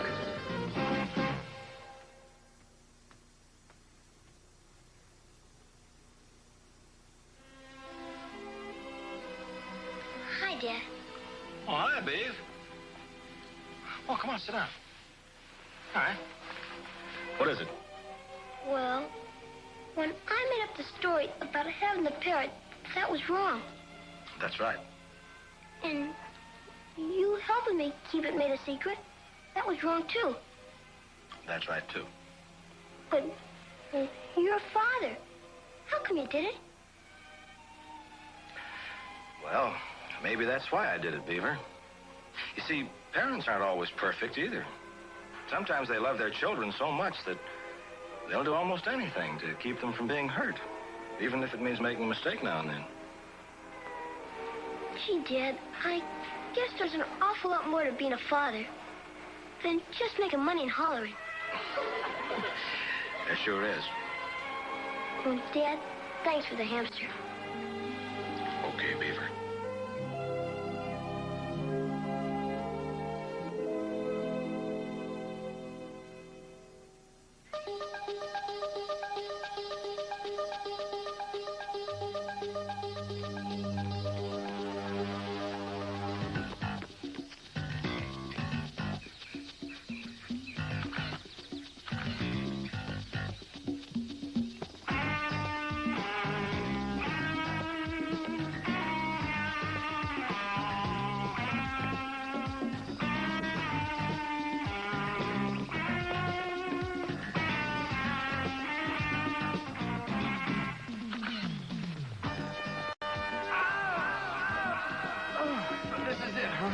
The wall. The moment every runner dreads. Molly, if you can fight your way through this, you can make it. Oh, why couldn't my goal have been to improve my bowling? Everyone was right. I'm too old. I'm in pain. I want to stop. I want to go home. Listen to yourself, you ninny. Don't you want to beat that kid? What have you been training for? If you stop now, you'll never be able to show your face at the health club again. Come on. Come on, Cleaver. Stride, stride, stride.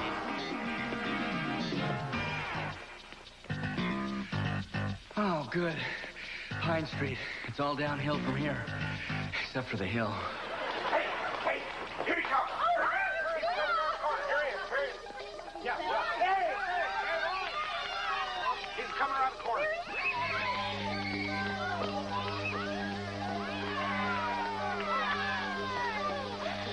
He doesn't look very well. You're right. He had the same expression on his face when he walked down the aisle at your wedding. Hey, good turnout. All right, Cleaver, let's make it look good. Shoulders back. Here we go. Oh, look at him. My wife, my daughter, my video camera, my mother, my brother, my nephews, my best friend. Oh, I love them. Everything I am, I owe to them. And I've never even thanked them. I don't think his brain's getting enough out. What are you doing? Thanks, honey. Thanks, guys. Oh, thanks, Joe.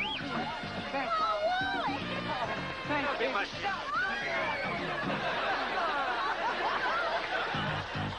see if we can beat him to the finish line. Yeah! We beat him to the finish line. Didn't take much. Stride. Stride. Stride. Oh, just a few more blocks. I can stop. Stride. Stride. Stride. There he is. Come on, Wally. Let's take this punk. Are you nuts? You got no feeling below the knees. Hey, where's that intestinal fortitude? You can do it. Remember the Springfield game? Come on now, sprint! Sprint! Sprint! Hey, here he comes. Yeah!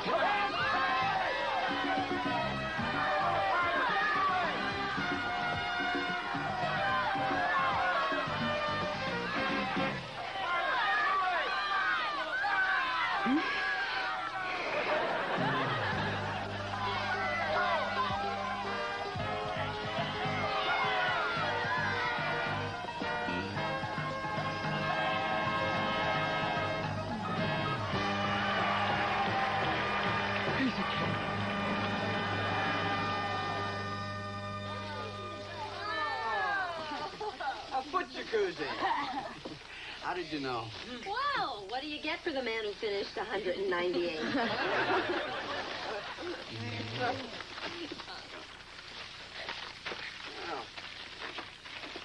what do we have here? It's a poem I wrote for you. It rhymes and everything. You want to hear it? Well, of course I do. My Dad, by Kelly J. Cleaver. My dad was born after World War II. His eyes are very, very blue. When I was young, he read me Tom Sawyer. He makes a good living because he's a lawyer. Other kids think their dads are king, but mine's the best, and I'm not lying. My dad, my daddy, my pop, my father, my friend, my... Kelly, honey, I'm sure your father would love to hear this again when he wakes up. Don't worry. He did the same thing after the Springfield game. And that's when he was in his prime. Let's give out some presents to the father that's awake. Yeah, Dad. Open mine first. Yeah, Dad. Open Kip's first. Happy Father's Day, Dad. Oh, thanks, Kip. Let's see, what is this? Hey, endangered species cologne. You know, that's terrific. You really didn't have to do this. Big deal. Happy Father's Day, Dad. Ah, thanks, son. Oliver, you have something for your father. I hope. Well, yeah. I guess I sort of do.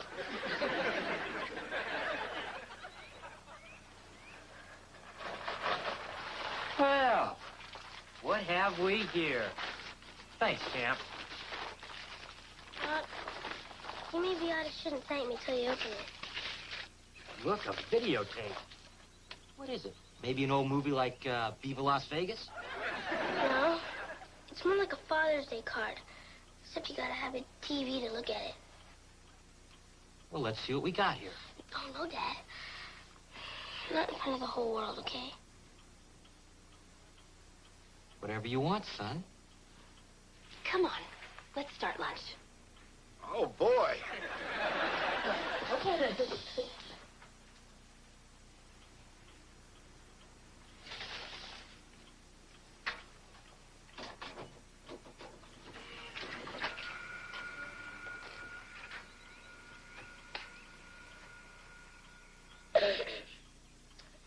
Hi, Dad. Hang on, Ollie. It's all blurry. Ready, set, go. Hi, Dad. It's me, your son, Oliver Cleaver. And the reason I'm doing this is because you got a right to know what kind of a rat your kid is.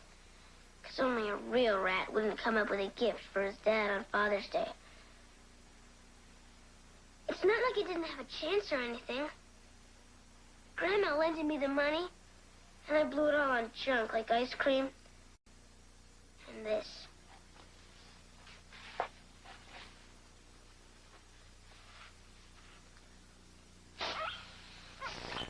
Pretty dumb, huh? And then I did something even dumber. I listened to Duffy Guthrie. He told me just what to draw so you'd like it. I didn't know what a rat I was, so I saw you staring at that picture of you and Grandpa. And that made me think of you and how you always share your fries with me at McDonald's.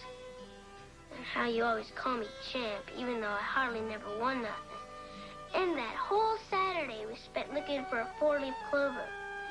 And when we come home at night, I always pretend to fall asleep in the car, because nothing feels nicer than when you carry me upstairs and put me into bed. And, Dad, even though I did goof up, can we still be friends? Because I sure love you a lot. Okay?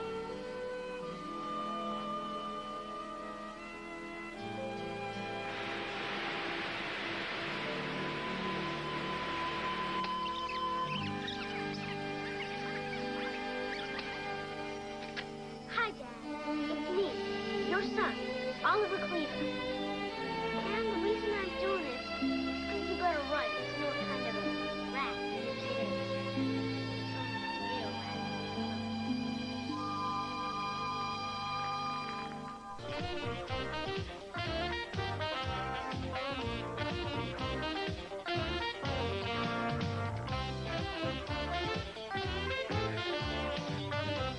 Meet the Boswells, Liverpool's answer to unemployment, with a legitimate front for fantastical, hilarious goings-on. Then hit all the spots with that lippy-quippy host with the most, Ron Oliver. For hilarity and wit, tune in for Bread and YTV Hits, Sunday nights at 9, only on YTV.